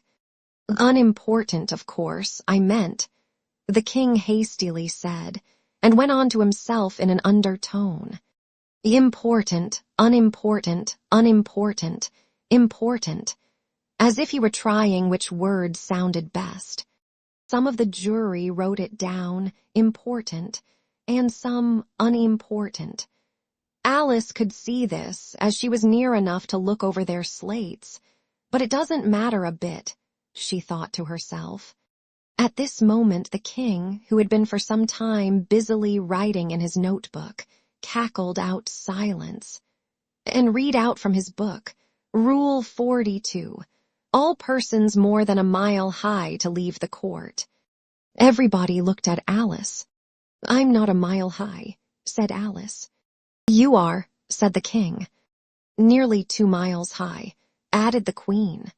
"Well, I shan't go at any rate," said Alice. "Besides, that's not a regular rule. You invented it just now." "It's the oldest rule in the book," said the king. "Then it ought to be number 1, said Alice.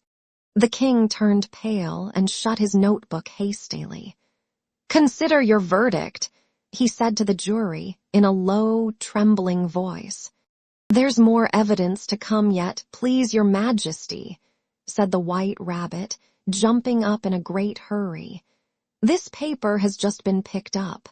"What's in it?" said the queen.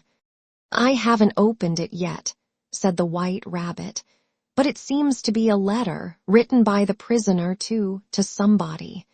"It must have been that," said the king, "unless it was written to nobody, which isn't usual, you know." "Who is it directed to?" said one of the jurymen. "It isn't directed at all," said the White Rabbit. "In fact, there's nothing written on the outside." He unfolded the paper as he spoke and added, "It isn't a letter after all. It's a set of verses." "Are they in the prisoner's handwriting?" asked another of the jurymen. "No, they are not," said the White Rabbit, "and that's the queerest thing about it." The jury all looked puzzled. "He must have imitated somebody else's hand," said the king. The jury all brightened up again. "Please your majesty," said the knave, "I didn't write it, and they can't prove I did. There's no name signed at the end." "If you didn't sign it," said the king, "that only makes the matter worse. You must have meant some mischief, or else you'd have signed your name like an honest man." There was a general clapping of hands at this. It was the first really clever thing the king had said that day. "That proves his guilt," said the queen. "It proves nothing of the sort," said Alice.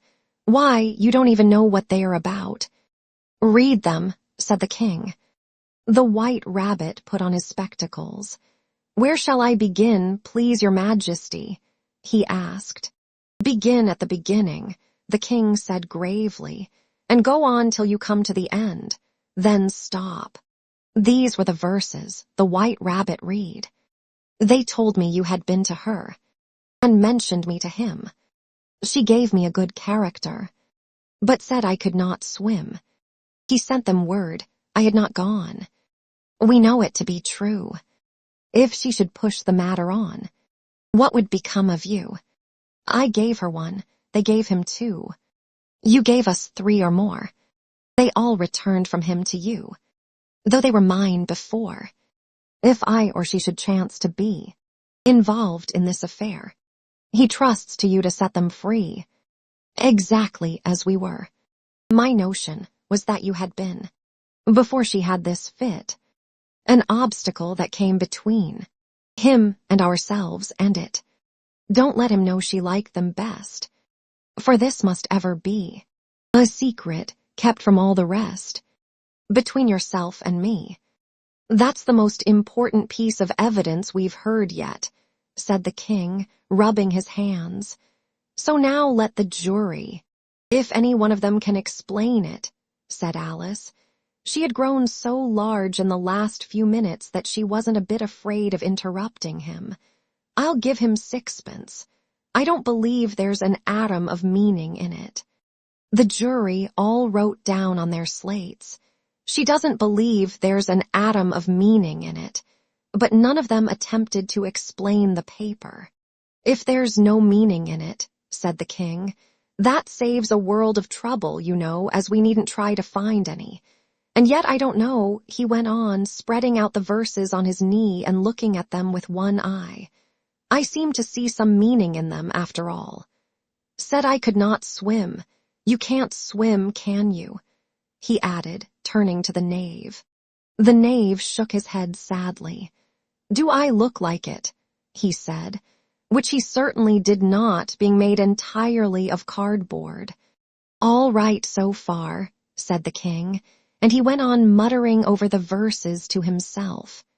We know it to be true. That's the jury, of course. I gave her 1, they gave him 2. Why, that must be what he did with the tarts, you know. But, it goes on, they all returned from him to you, said Alice. Why, there they are, said the king triumphantly, pointing to the tarts on the table. Nothing can be clearer than that.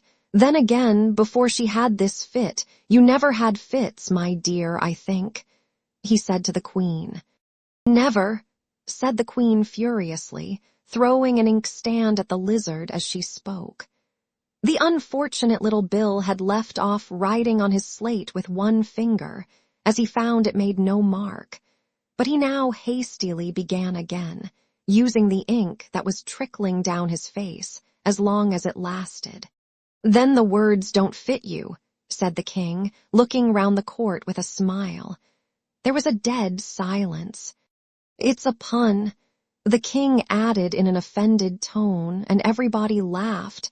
Let the jury consider their verdict. The king said, for about the 20th time that day. No, no, said the queen. Sentence first, verdict afterwards. Stuff and nonsense, said Alice loudly. The idea of having the sentence first. Hold your tongue, said the queen, turning purple. I won't, said Alice. Off with her head. The queen shouted at the top of her voice. Nobody moved. Who cares for you? Said Alice. She had grown to her full size by this time. You're nothing but a pack of cards. At this the whole pack rose up into the air and came flying down upon her.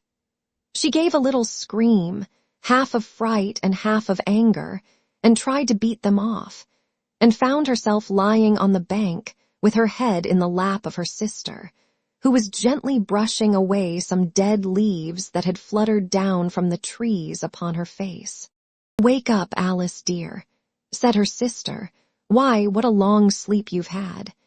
Oh, I've had such a curious dream, said Alice, and she told her sister, as well as she could remember them, all these strange adventures of hers that you have just been reading about. And when she had finished, her sister kissed her and said, It was a curious dream, dear, certainly, but now run in to your tea, it's getting late. So Alice got up and ran off, thinking while she ran, as well she might, what a wonderful dream it had been. But her sister sat still just as she left her, leaning her head on her hand, watching the setting sun, and thinking of little Alice and all her wonderful adventures, till she too began dreaming after a fashion, and this was her dream. First, she dreamed of little Alice herself, and once again the tiny hands were clasped upon her knee, and the bright, eager eyes were looking up into hers. She could hear the very tones of her voice, and see that queer little toss of her head to keep back the wandering hair that would always get into her eyes.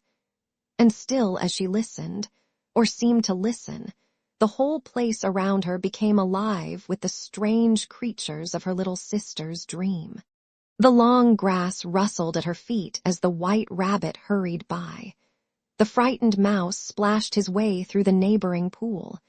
She could hear the rattle of the teacups as the March Hare and his friends shared their never-ending meal, and the shrill voice of the Queen ordering off her unfortunate guests to execution. Once more the pig baby was sneezing on the Duchess's knee, while plates and dishes crashed around it.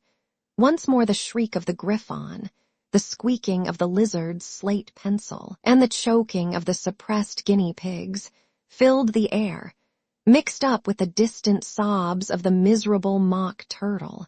So she sat on, with closed eyes, and half believed herself in Wonderland, though she knew she had but to open them again, and all would change to dull reality. The grass would be only rustling in the wind, and the pool rippling to the waving of the reeds. The rattling teacups would change to tinkling sheep bells, and the Queen's shrill cries to the voice of the shepherd boy, and the sneeze of the baby, the shriek of the Griffon, and all the other queer noises would change, she knew, to the confused clamor of the busy farmyard, while the lowing of the cattle in the distance would take the place of the mock turtle's heavy sobs. Lastly, she pictured to herself how this same little sister of hers would, in the after-time, be herself a grown woman, and how she would keep, through all her riper years, the simple and loving heart of her childhood, and how she would gather about her other little children, and make their eyes bright and eager with many a strange tale, perhaps even with the dream of Wonderland of long ago, and how she would feel with all their simple sorrows, and find a pleasure in all their simple joys, remembering her own child life, and the happy summer days. The end.